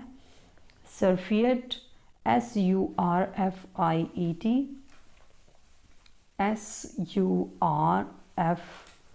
SURFEIT, ये वर्ड रॉन्ग है क्योंकि यहाँ पर आई और ई का प्लेस चेंज हो रहा है। नेक्स्ट भी हम देख लेते हैं। सुपरवेट और सर्जरी, ये दोनों वर्ड राइट है। So our right option is B. Next है identify the tense used in the given sentence. अब यहाँ पर हमें आइडेंटिफाई करना है कि कौन सा टेंस यहाँ पर गिवन है। When I arrived, Anu had just left. So यहाँ पर हमें जो गिवन है that is very clear। arrived यहाँ पर वर्ब की सेकेंड फॉर्म और नेक्स्ट में है had प्लस वर्ब की थर्ड फॉर्म। तो ये एक रूल होता है, तो उसके हिसाब से ये हम क्या माना जाएगा। प्रेजेंट तो ये नहीं है क्योंकि इसमें वर्ब की सेकंड फॉर्म है, और ये कंटिन्यूस भी नहीं है क्योंकि इसमें आईएनजी का यूज़ नहीं हुआ है, तो ये होगा past perfect. Here C option is right. Now we come to math and reasoning portion. Gwalior, Agra और लखनऊ के तापमान का औसत 37 डिग्री सेल्सियस है। आगरा, दिल्ली और ग्वालियर के तापमान का औसत 38 डिग्री सेल्सियस है। यदि दिल्ली का तापमान 39 डिग्री सेल्सियस है तो दिल्ली और लखनऊ के तापमान का अनुपात निकालो। अब इस तरह के क्वेश्चन में आपको क्या करना है, इसमें हमें दिल्ली का तापमान गिवन है। सो हमें पता है कि दिल्ली का जो तापमान है वो 39 डिग्री सेल्सियस है। तो हमें किसका तापमान निकालना है, दिल्ली के साथ लखनऊ का। तो हम क्या करेंगे, हम लखनऊ का तापमान मान लेंगे हम। तो मान लीजिए लखनऊ का जो तापमान है वो F डिग्री सेल्सियस है। सो आगरा, दिल्ली और लखनऊ यानी इन तीनों का जो तापमान का जो औसत है वो 37 डिग्री है। ठीक है। और आगरा, दिल्ली, और फिर दूसरी स्टेटमेंट में है आगरा, दिल्ली और ग्वालियर के तापमान का औसत 38 डिग्री है। यहाँ तक क्लियर है। तो अब हम इसको आगे सॉल्व कर लेते हैं। अब इसमें हमें क्या करना है कि जो हमने जो इसका लखनऊ का तापमान माना था एफ मान रखा है ना हमने, एफ डिग्री सेल्सियस। तो इसमें से हमें टेम्परेचर माइनस करना है दिल्ली वाला।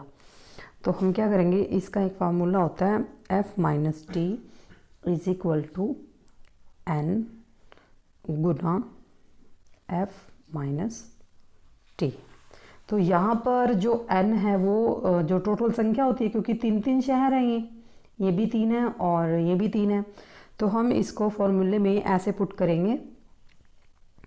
यहाँ पर f तो, क्योंकि f तो हमें निकालना है, तो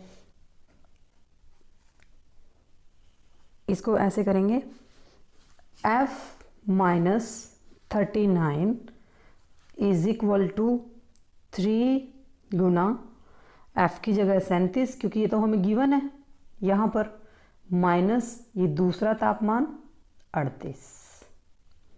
ठीक है। अब ये जो स्टेटमेंट बन रही है इसको आप सॉल्व कर लीजिए और हमारा जो ऑप्शंस में आंसर आएगा वो आएगा बी, यानी 13/12। नेक्स्ट क्वेश्चन है, यदि A का 90% इक्वल यानी बराबर B का 30% और B बराबर A का X% हो तो X का मान है 800, 300, 700 या 400। तो इसमें इस तरह के क्वेश्चंस में ये इक्वल से ही निकलेंगे। तो इनमें हमें क्या करना है, शुरू से लेके चलते हैं। A का 90% बिल्कुल सिंपल फॉर्म में, तो A का 90% क्या हो जाएगा, 90/100 गुना A किसके बराबर है, 30/100 गुना में B। अब आप इसको सॉल्व कर लीजिए और we have get 300, so B is the right answer. Next question है, एक वर्ग का विकर्ण 12√2 यानी 12√2 मीटर है। वर्ग का क्षेत्रफल क्या है? बिल्कुल सिंपल सा क्वेश्चन है। इसमें हमें वर्ग का विकर्ण, इसमें हमें फॉर्मूला पुट करना है, क्योंकि जो वर्ग का जो विकर्ण होता है वो क्योंकि इस तरह एक जैसे आयत गिवन होती है, या ये इस फॉर्म में दिया होता है या फिर ये इस फॉर्म में दिया होता है, तो इसको विकर्ण को हम ये मान लेते हैं ना, भुजा का √2, ये इसका फॉर्मूला है।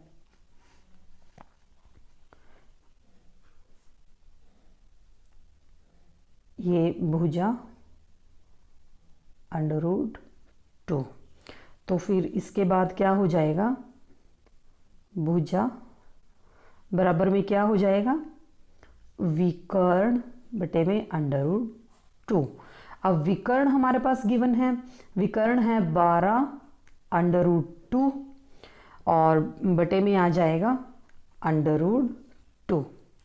तो इसको आप ये आ जाएगा, इसको सॉल्व करके 12 मीटर। तो इसने वर्ग का क्षेत्रफल पूछा है ना, तो वर्ग का क्षेत्रफल क्या होता है, वर्ग का क्षेत्रफल हमें पता है भुजा का स्क्वायर, और हमने यहाँ से ये भुजा निकाल ली है जो 12 मीटर है। अब आप इसको फॉर्मूले में पुट कर दीजिए, ये 144 यानी जो 12 बारियाँ यानी 12 का जो स्क्वायर होता है वो 144 होता है, तो 144 हमारा आंसर आ जाएगा। नेक्स्ट क्वेश्चन है, यदि A B से 40% अधिक हो तथा B C से 20% कम हो तो A और A अनुपात C होगा। अब इस तरह के क्वेश्चन में हमें मानना पड़ता है ये जैसे पहले क्वेश्चन किया था इक्वल वाला, ये वैसे ही सॉल्व होगा।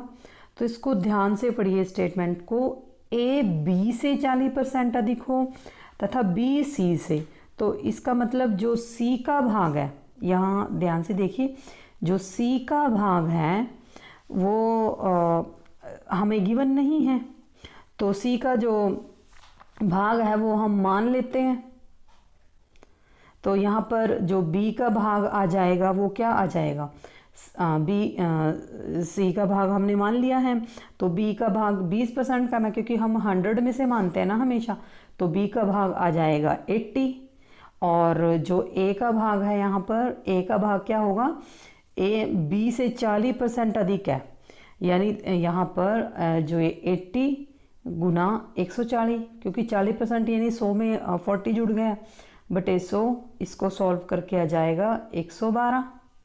फिर इसके बाद इनका फिर अनुपात निकाल लेना है। ए का हमारे पास 112 आ गया है और सी का हमने 100 मान लिया है। ठीक है, यहाँ शुरू में आप जैसे मान लिए, ये इसको 100 मान लेते हैं। ठीक है, तो हमारा क्वेश्चन आ जाएगा, इनको सॉल्व करके आप इनको कट कर लीजिए, 28 अनुपात 25। So B is the right answer. Next question है, ये हमारे पास स्टेटमेंट है, जैसे इन 963 गुना 495 गुना 867 गुना 629 के गुणनफल का इकाई का अंक क्या होगा।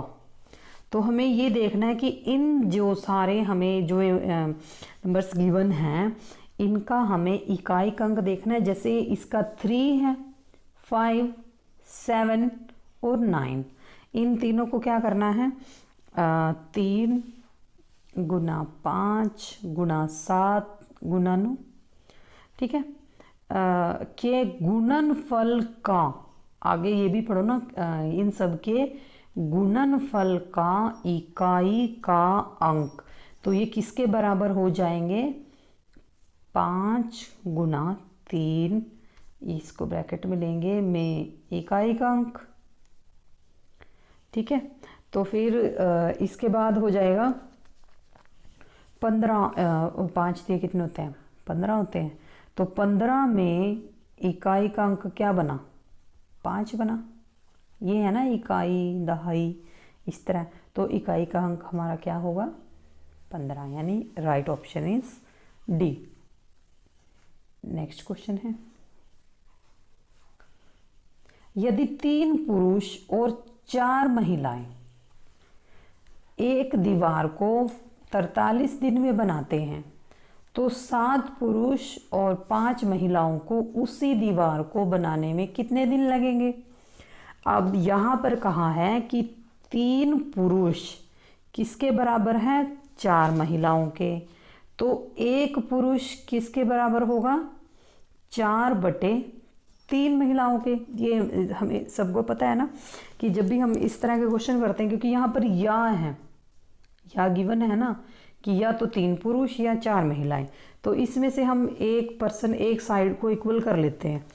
तो यहाँ पर 1 पुरुष किसके बराबर हुआ, 4/3 महिलाओं के, और 7 पुरुष किसके बराबर हो जाएंगे, क्योंकि हमें पता है कि 1 पुरुष 4/3 का है, तो 7 हो जाएंगे 4/3 गुना 7, यानी 28/3 महिलाएं। यहाँ तक क्लियर है, हाँ जी। उसके आगे तो यहाँ पर ये बोला गया है ना, 7 पुरुष और 5 महिलाएं। अब यहाँ पर 7 पुरुष और 5 महिलाएं कितने दिन में बनाएंगी, ये बनाएंगी 28, हमने निकाल लिया था 28/3, क्योंकि हमने महिलाएं की टर्म बना ली है, तो अभी इसको हम क्या करेंगे, 28/3 बराबर 15/3। ठीक है, ये आ जाएगा 43, यानी 43/3। फिर इसके बाद महिलाएं और दिन निकाल लेते हैं, क्योंकि हमें ये दिन निकालने हैं। तो महिला हमारे पास कितनी हैं, 4 हैं, और दिन कितने हैं, 43 हैं। तो और इधर 43/3 महिलाएं हैं, और इधर ये हमने x मान लिया। ठीक है, और अब आप इसको सॉल्व कर लीजिए। इसकी इक्वेशन आगे बन जाएगी 43/3 का अनुपात 4। ठीक है, फिर इसका समानुपात बन जाएगा 43 अनुपात x। फिर आप इसको सॉल्व कर लीजिए, आपका आंसर आ जाएगा 12 दिन। नेक्स्ट है, एक कीड़ा एक घनीय कमरे में किनारे ए से किनारे बी की तरफ 4 सेकंड में उड़ता है, जहां ए व बी विकर्णीय रूप से विपरीत किनारे हैं। कमरे की भुजा 4 मीटर है। तो कीड़े की चाल बतानी है हमें।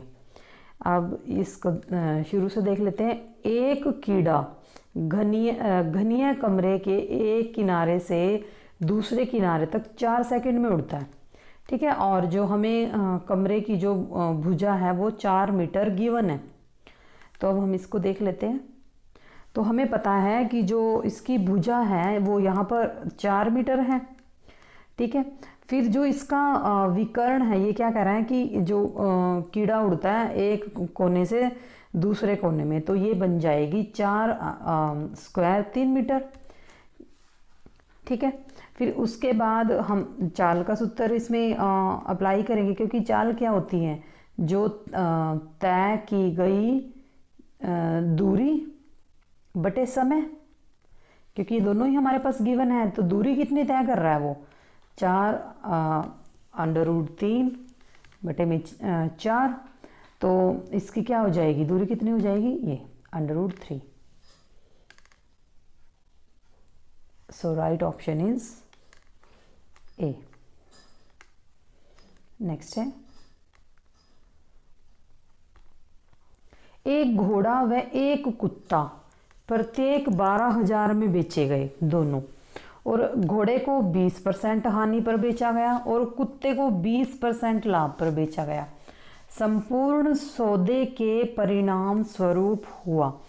जब भी हम इस तरह के क्वेश्चन करते हैं तो तकरीबन सेम लेवल सेम ही रहता है। तो इसको देख लेते हैं। सबसे पहले घोड़े का क्रय मूल्य जो है वो कितना हुआ, दोनों का जो एसपी है वो 12,000 है।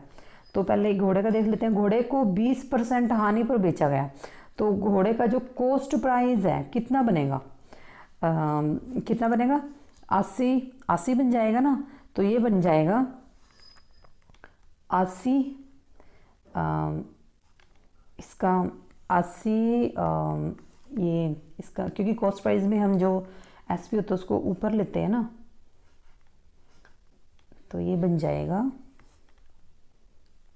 12,000 बटे में 80 गुना 100, तो ये आ जाएगा 15,000, ठीक है। क्योंकि ये हानि पे बेचा गया था ना घोड़े का जो क्रय मूल्य है, क्योंकि खरीदा 15,000 में, बेचा 12,000 में, ठीक है। अब कुत्ते का जो क्रय मूल्य है वो देख लेते हैं। कुत्ता कितने में, कुत्ते का जो सीपी है, ठीक है, ये कुत्ते का सीपी है, तो ये हो जाएगा, क्योंकि इस पे 20% लाभ हुआ है, तो इस पे हुआ 12,000 बटे में 120 गुना 100, तो कुत्ते का सीपी हुआ 10,000। तो दोनों का जो क्रय मूल्य है इसका और इसका, तो 15, यहाँ तक क्लियर है। तो 15,000 में दोनों का क्रय मूल्य हम निकाल रहे हैं। 15,000 में जब हम 10,000 ऐड करेंगे तो ये बन जाएगा 25,000। फिर अब टोटल, इसने संपूर्ण सौदा पूछा है ना, तो इसका टोटल जो एसपी है वो क्या बनेगा 25,000। इनका दोनों का 25,000 माइनस 24,000, यानी 1,000 रुपये की लाभ हुआ है इनको, ठीक है। So B option is right. Next है, ये संख्या वाला क्वेश्चन है। 3,488 को 12 से भाग करने पर प्राप्त शेषफल, तो सीधी सी बात है कि इसको इससे भाग कर दीजिए, ठीक है, जो शेषफल आएगा, और 2478 को 11 से भाग करने पर शेषफल, दोनों को भाग कर दीजिए और जो अंतर आएगा उसको माइनस कर दीजिए। So we have get D option. Next है, एक रेलगाड़ी स्टेशन P से 8:18 AM पर चलकर स्टेशन Q पर उसी दिन 10:28 PM पर पहुंचती है और रेलगाड़ी द्वारा Q तक पहुंचने में लगा समय। अब एक रेलगाड़ी 8:18 AM से चलकर उसी दिन 10:28 PM तक, तो आप 8:18, ठीक है, 8:18 से 10:28 PM तक, यानी इसके बीच में हम जब समय को कंक्लूड करते हैं तो हम AM के साथ पहले PM, जैसे 8 इक्वल स्टेटमेंट ले लेते हैं ना, 8:18 AM से 8:18 PM तक टाइम गिन लेते हैं, क्योंकि पूरे 24 घंटे हो जाते हैं, 12 घंटे बन गए। तो 8, इसके बाद 8:18 PM से कितने कहाँ तक गिवन था हमें, 10:28 तक का समय।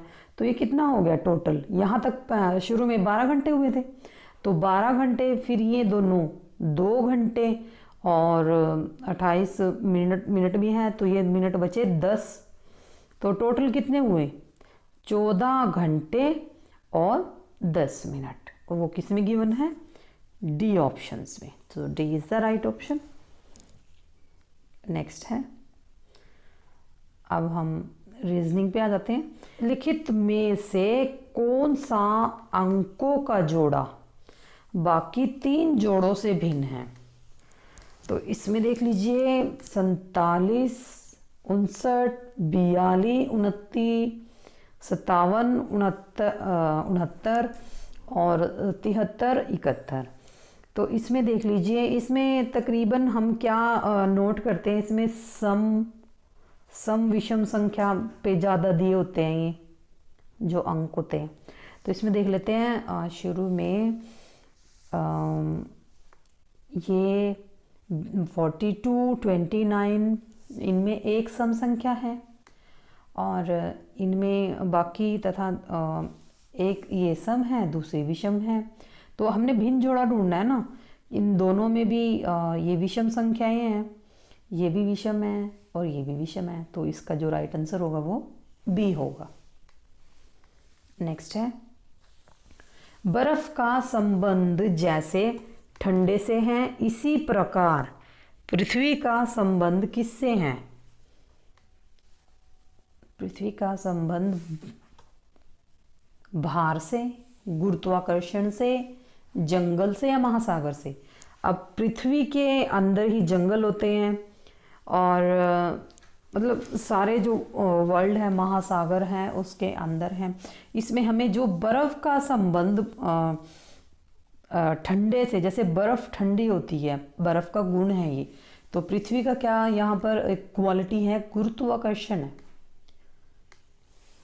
तो यहाँ पर B is the right answer.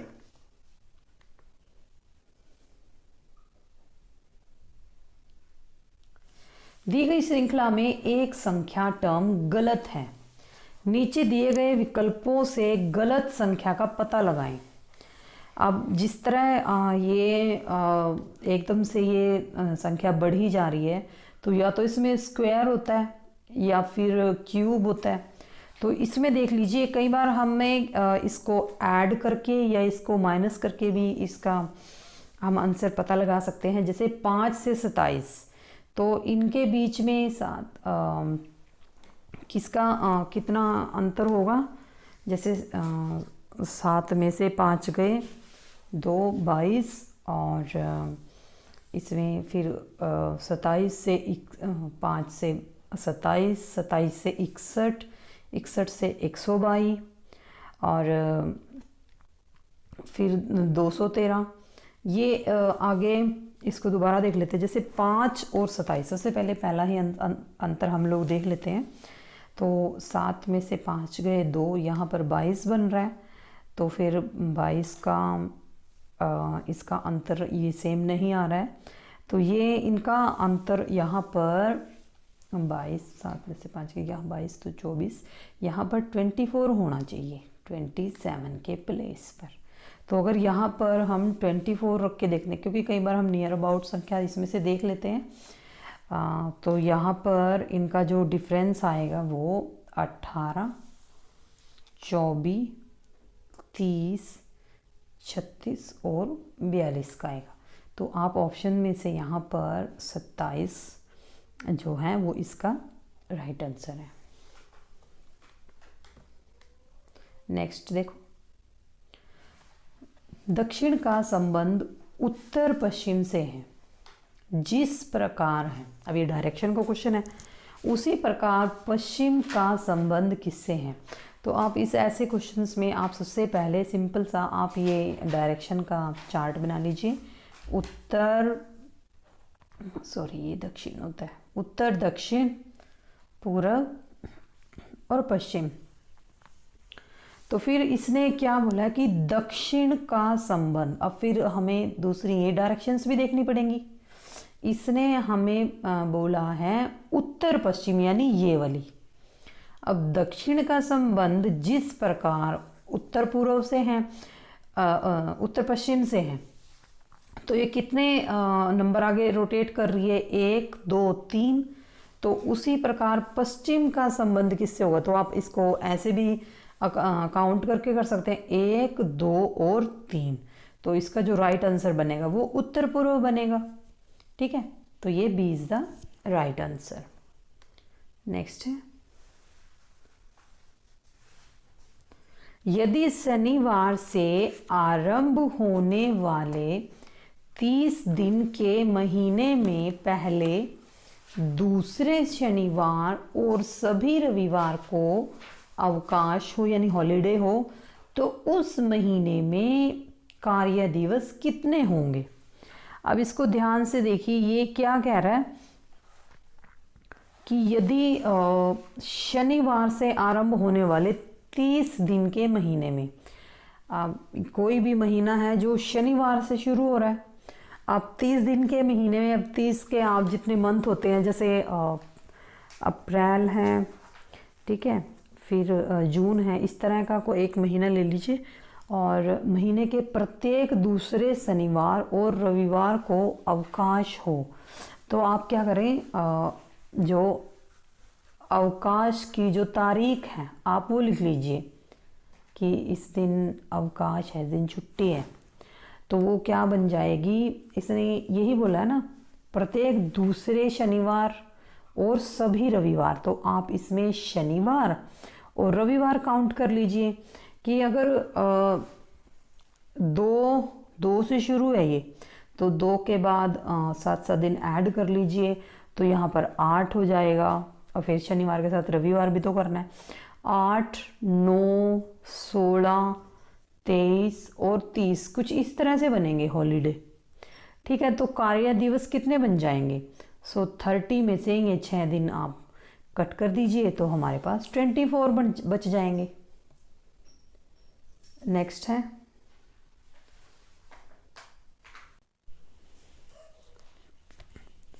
Next question है, यदि प्लस से अभिप्राय घटना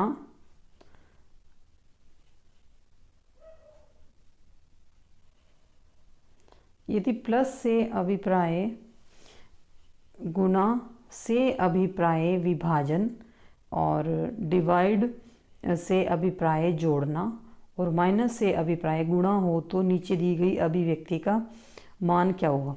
तो इसमें आपको सबसे पहले क्या करना है क्विकली, तो आप क्या करिए, जैसे जमा से अभिप्राय घटना, तो आप इनको ऐसे इक्वल में कर लीजिए, ऐसे जमा से घटना गुणा से अभिप्राय विभाजन। तो आप इसी तरह से इसको टेबल बना लीजिए, इसमें पुट कर दीजिए, तो इसका आंसर आ जाएगा ऑप्शन सी। नेक्स्ट क्वेश्चन है, दी गई आकृतियों में से उस सही आकृति को चुनिए जिसमें प्रश्न आकृति निहित है। अब इनको ध्यान से देख लीजिए, ये प्रश्न आकृति बनी हुई है यहाँ पर, ये इसकी आकृति को ध्यान से देख लेते हैं, ये ऐसे और इस तरह के फॉर्म में बनाई हुई है। तो उत्तर आकृतियाँ देख लेते हैं हम लोग। ए क्या उसी तरह बन रही है, बी में, सी में और डी में। ये भी उसकी तरह नहीं है, बी में उसमें ये ऐसे बन रही थी। तो इस तरह की जो इसको अगर हम टेढ़ा करके देखें तो ये ऐसे ही बनेगी। और इसमें ये ओपन है, इसमें ये क्रॉस है, तो ये बी उससे मैच कर रही है। So here B is the right answer.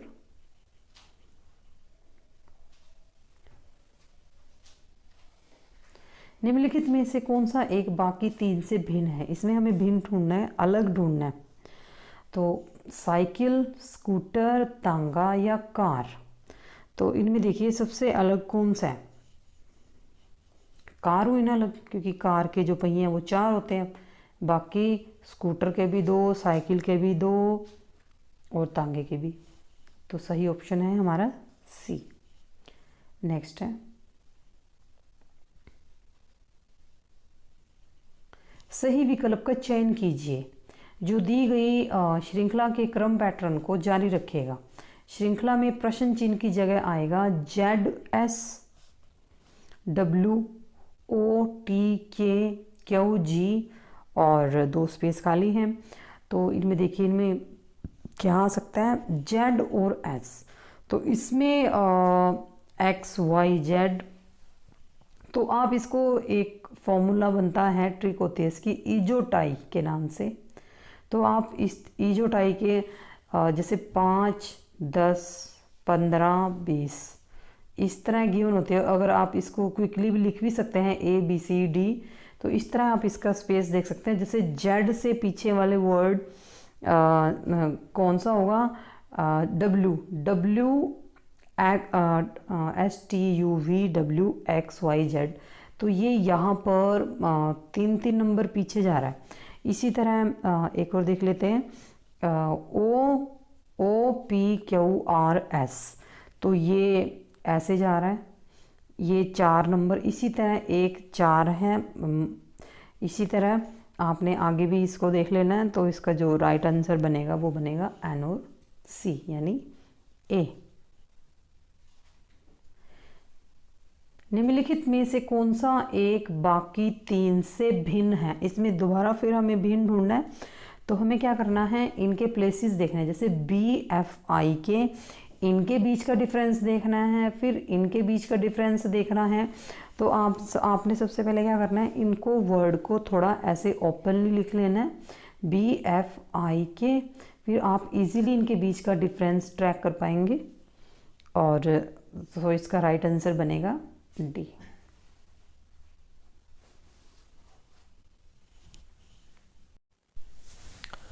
तो यह हमारा क्वेश्चन है, रोहतक में जो 64 फीट ऊंची जो चौधरी छोटराम की जो प्रतिमा है उनको बनाया था कृष्ण गोखले, अजय ठाकुर, रामी सुतार या राधा श्याम सुतार ने।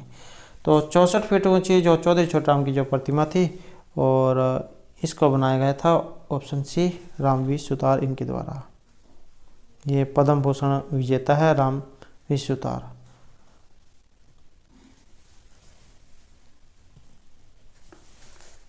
अगला क्वेश्चन रहेगा, हरियाणा के किस जिले में world union of wholesale market conference व्योम का आयोजन किया गया है?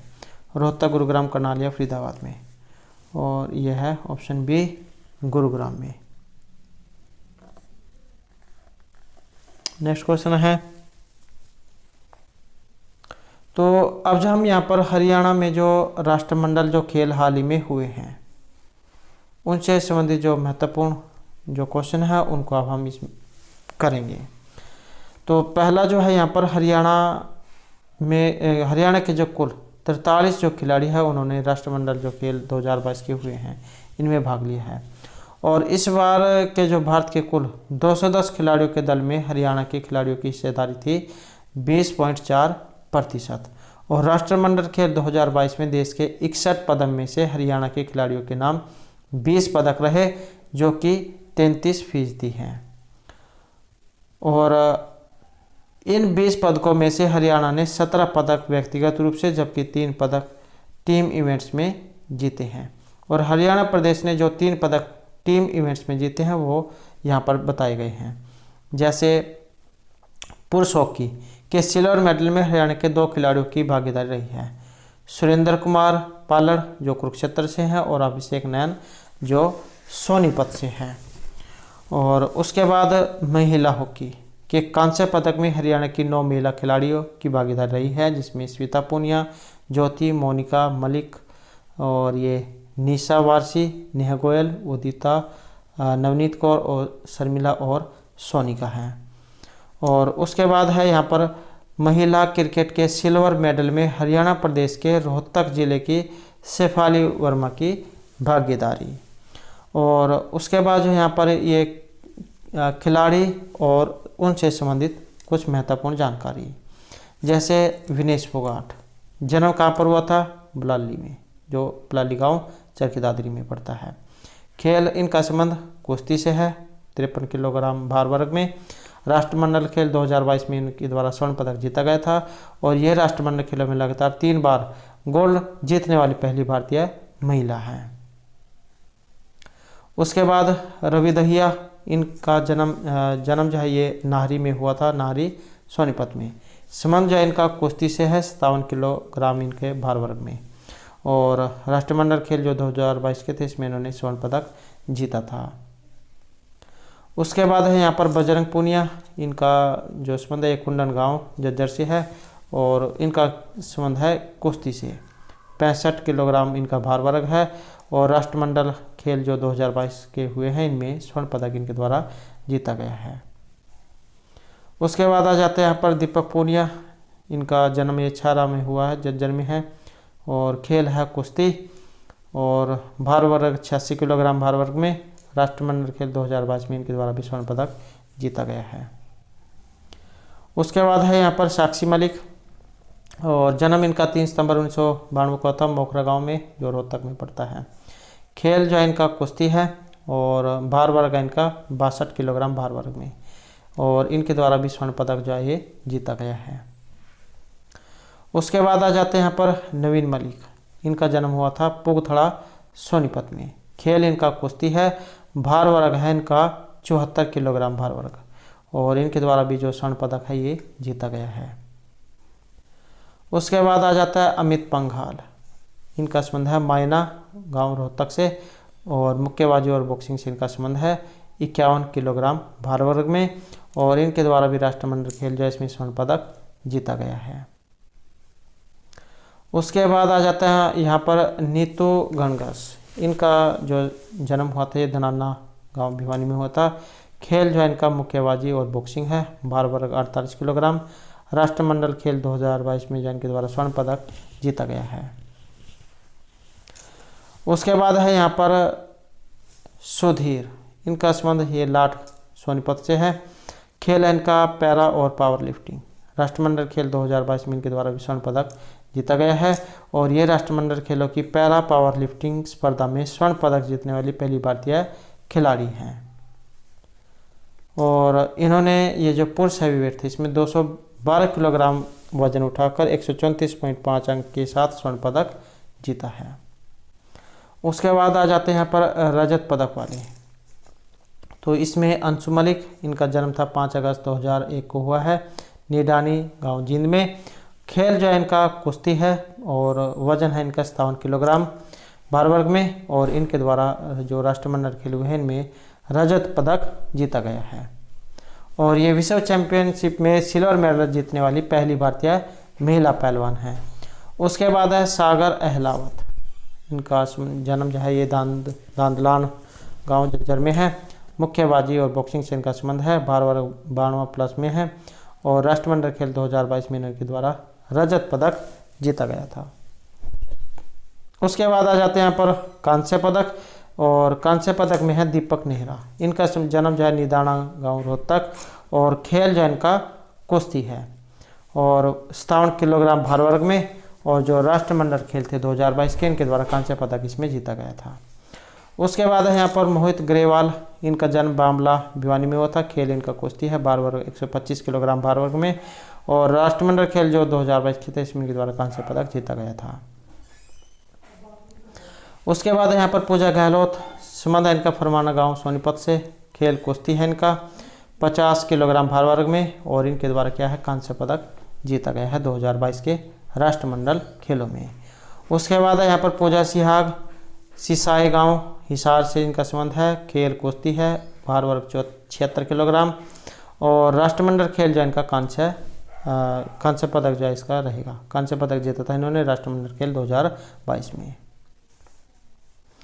उसके बाद आ जाता है यहाँ पर जैस्मीन लंबोरिया, जन्म हुआ था इनका 30 अगस्त 2001 को मेहताब दास डाणी भिवानी में। मुक्केबाजी और बॉक्सिंग से इनका संबंध है, भार वर्ग 60 किलोग्राम। राष्ट्रमंडल खेल जो 2022 के थे इनके द्वारा कांस्य पदक जीता गया था। और जैस्मीन लंबोरिया सेना में शामिल होने वाली देश की पहली महिला मुक्केबाज भी है, और ये हवलदार पद पर हैं। उसके बाद आ जाता है यहाँ पर संदीप कुमार, इनका जो जन्म है सुरेती जाखल में हुआ था जो महेंद्रगढ़ में है। और एथलेटिक और वॉक रेस से इनका संबंध है, और जो राष्ट्रमंडल खेल हुए थे 2022 के इनके द्वारा कांस्य पदक जीता गया था। और इन्होंने 10 किलोमीटर पैदल चाल में कांस्य पदक जीता है। और हरियाणा सरकार के द्वारा हरियाणा निवासी खिलाड़ियों को पदक जीतने पर राष्ट्रमंडल खेलों में दी जाने वाली राशि यहाँ पर दी गई है। तो जैसे अगर कोई खिलाड़ी ये राष्ट्रमंडल खेलों में गोल्ड मेडल जीतता है तो उसे 1.5 करोड़ रुपये दिए जाते हैं। और सिल्वर उससे निचले वाला जो है फिर उसमें 75 लाख रुपए है। उससे निचले वाला जो है 30 नंबर का कांस्य पदक, इसमें 50 लाख रुपए हैं। प्रतिभागी को 7.5 लाख रुपए मिलते हैं। और अब की बार चौथे स्थान पर रहने वाले खिलाड़ियों को भी 15 लाख रुपए की राशि दी गई है। और अब की बार हरियाणा सरकार की ओर से राष्ट्रमंडल खेलों में चयनित खिलाड़ियों को अपनी तैयारी के लिए 2.5 लाख रुपए भी दिए गए हैं। तो दोस्तों ये थे हमारे आज के यहाँ पर एस्टेट की परीक्षाओं के लिए कुछ महत्वपूर्ण क्वेश्चन जो आपके आगे आने वाले एग्जाम के लिए महत्वपूर्ण रहेंगे। और दोस्तों अगर आपने अभी तक हमारे चैनल को सब्सक्राइब नहीं किया तो सब्सक्राइब कर लीजिएगा। और हमारे साथ अंत बनाने के लिए धन्यवाद।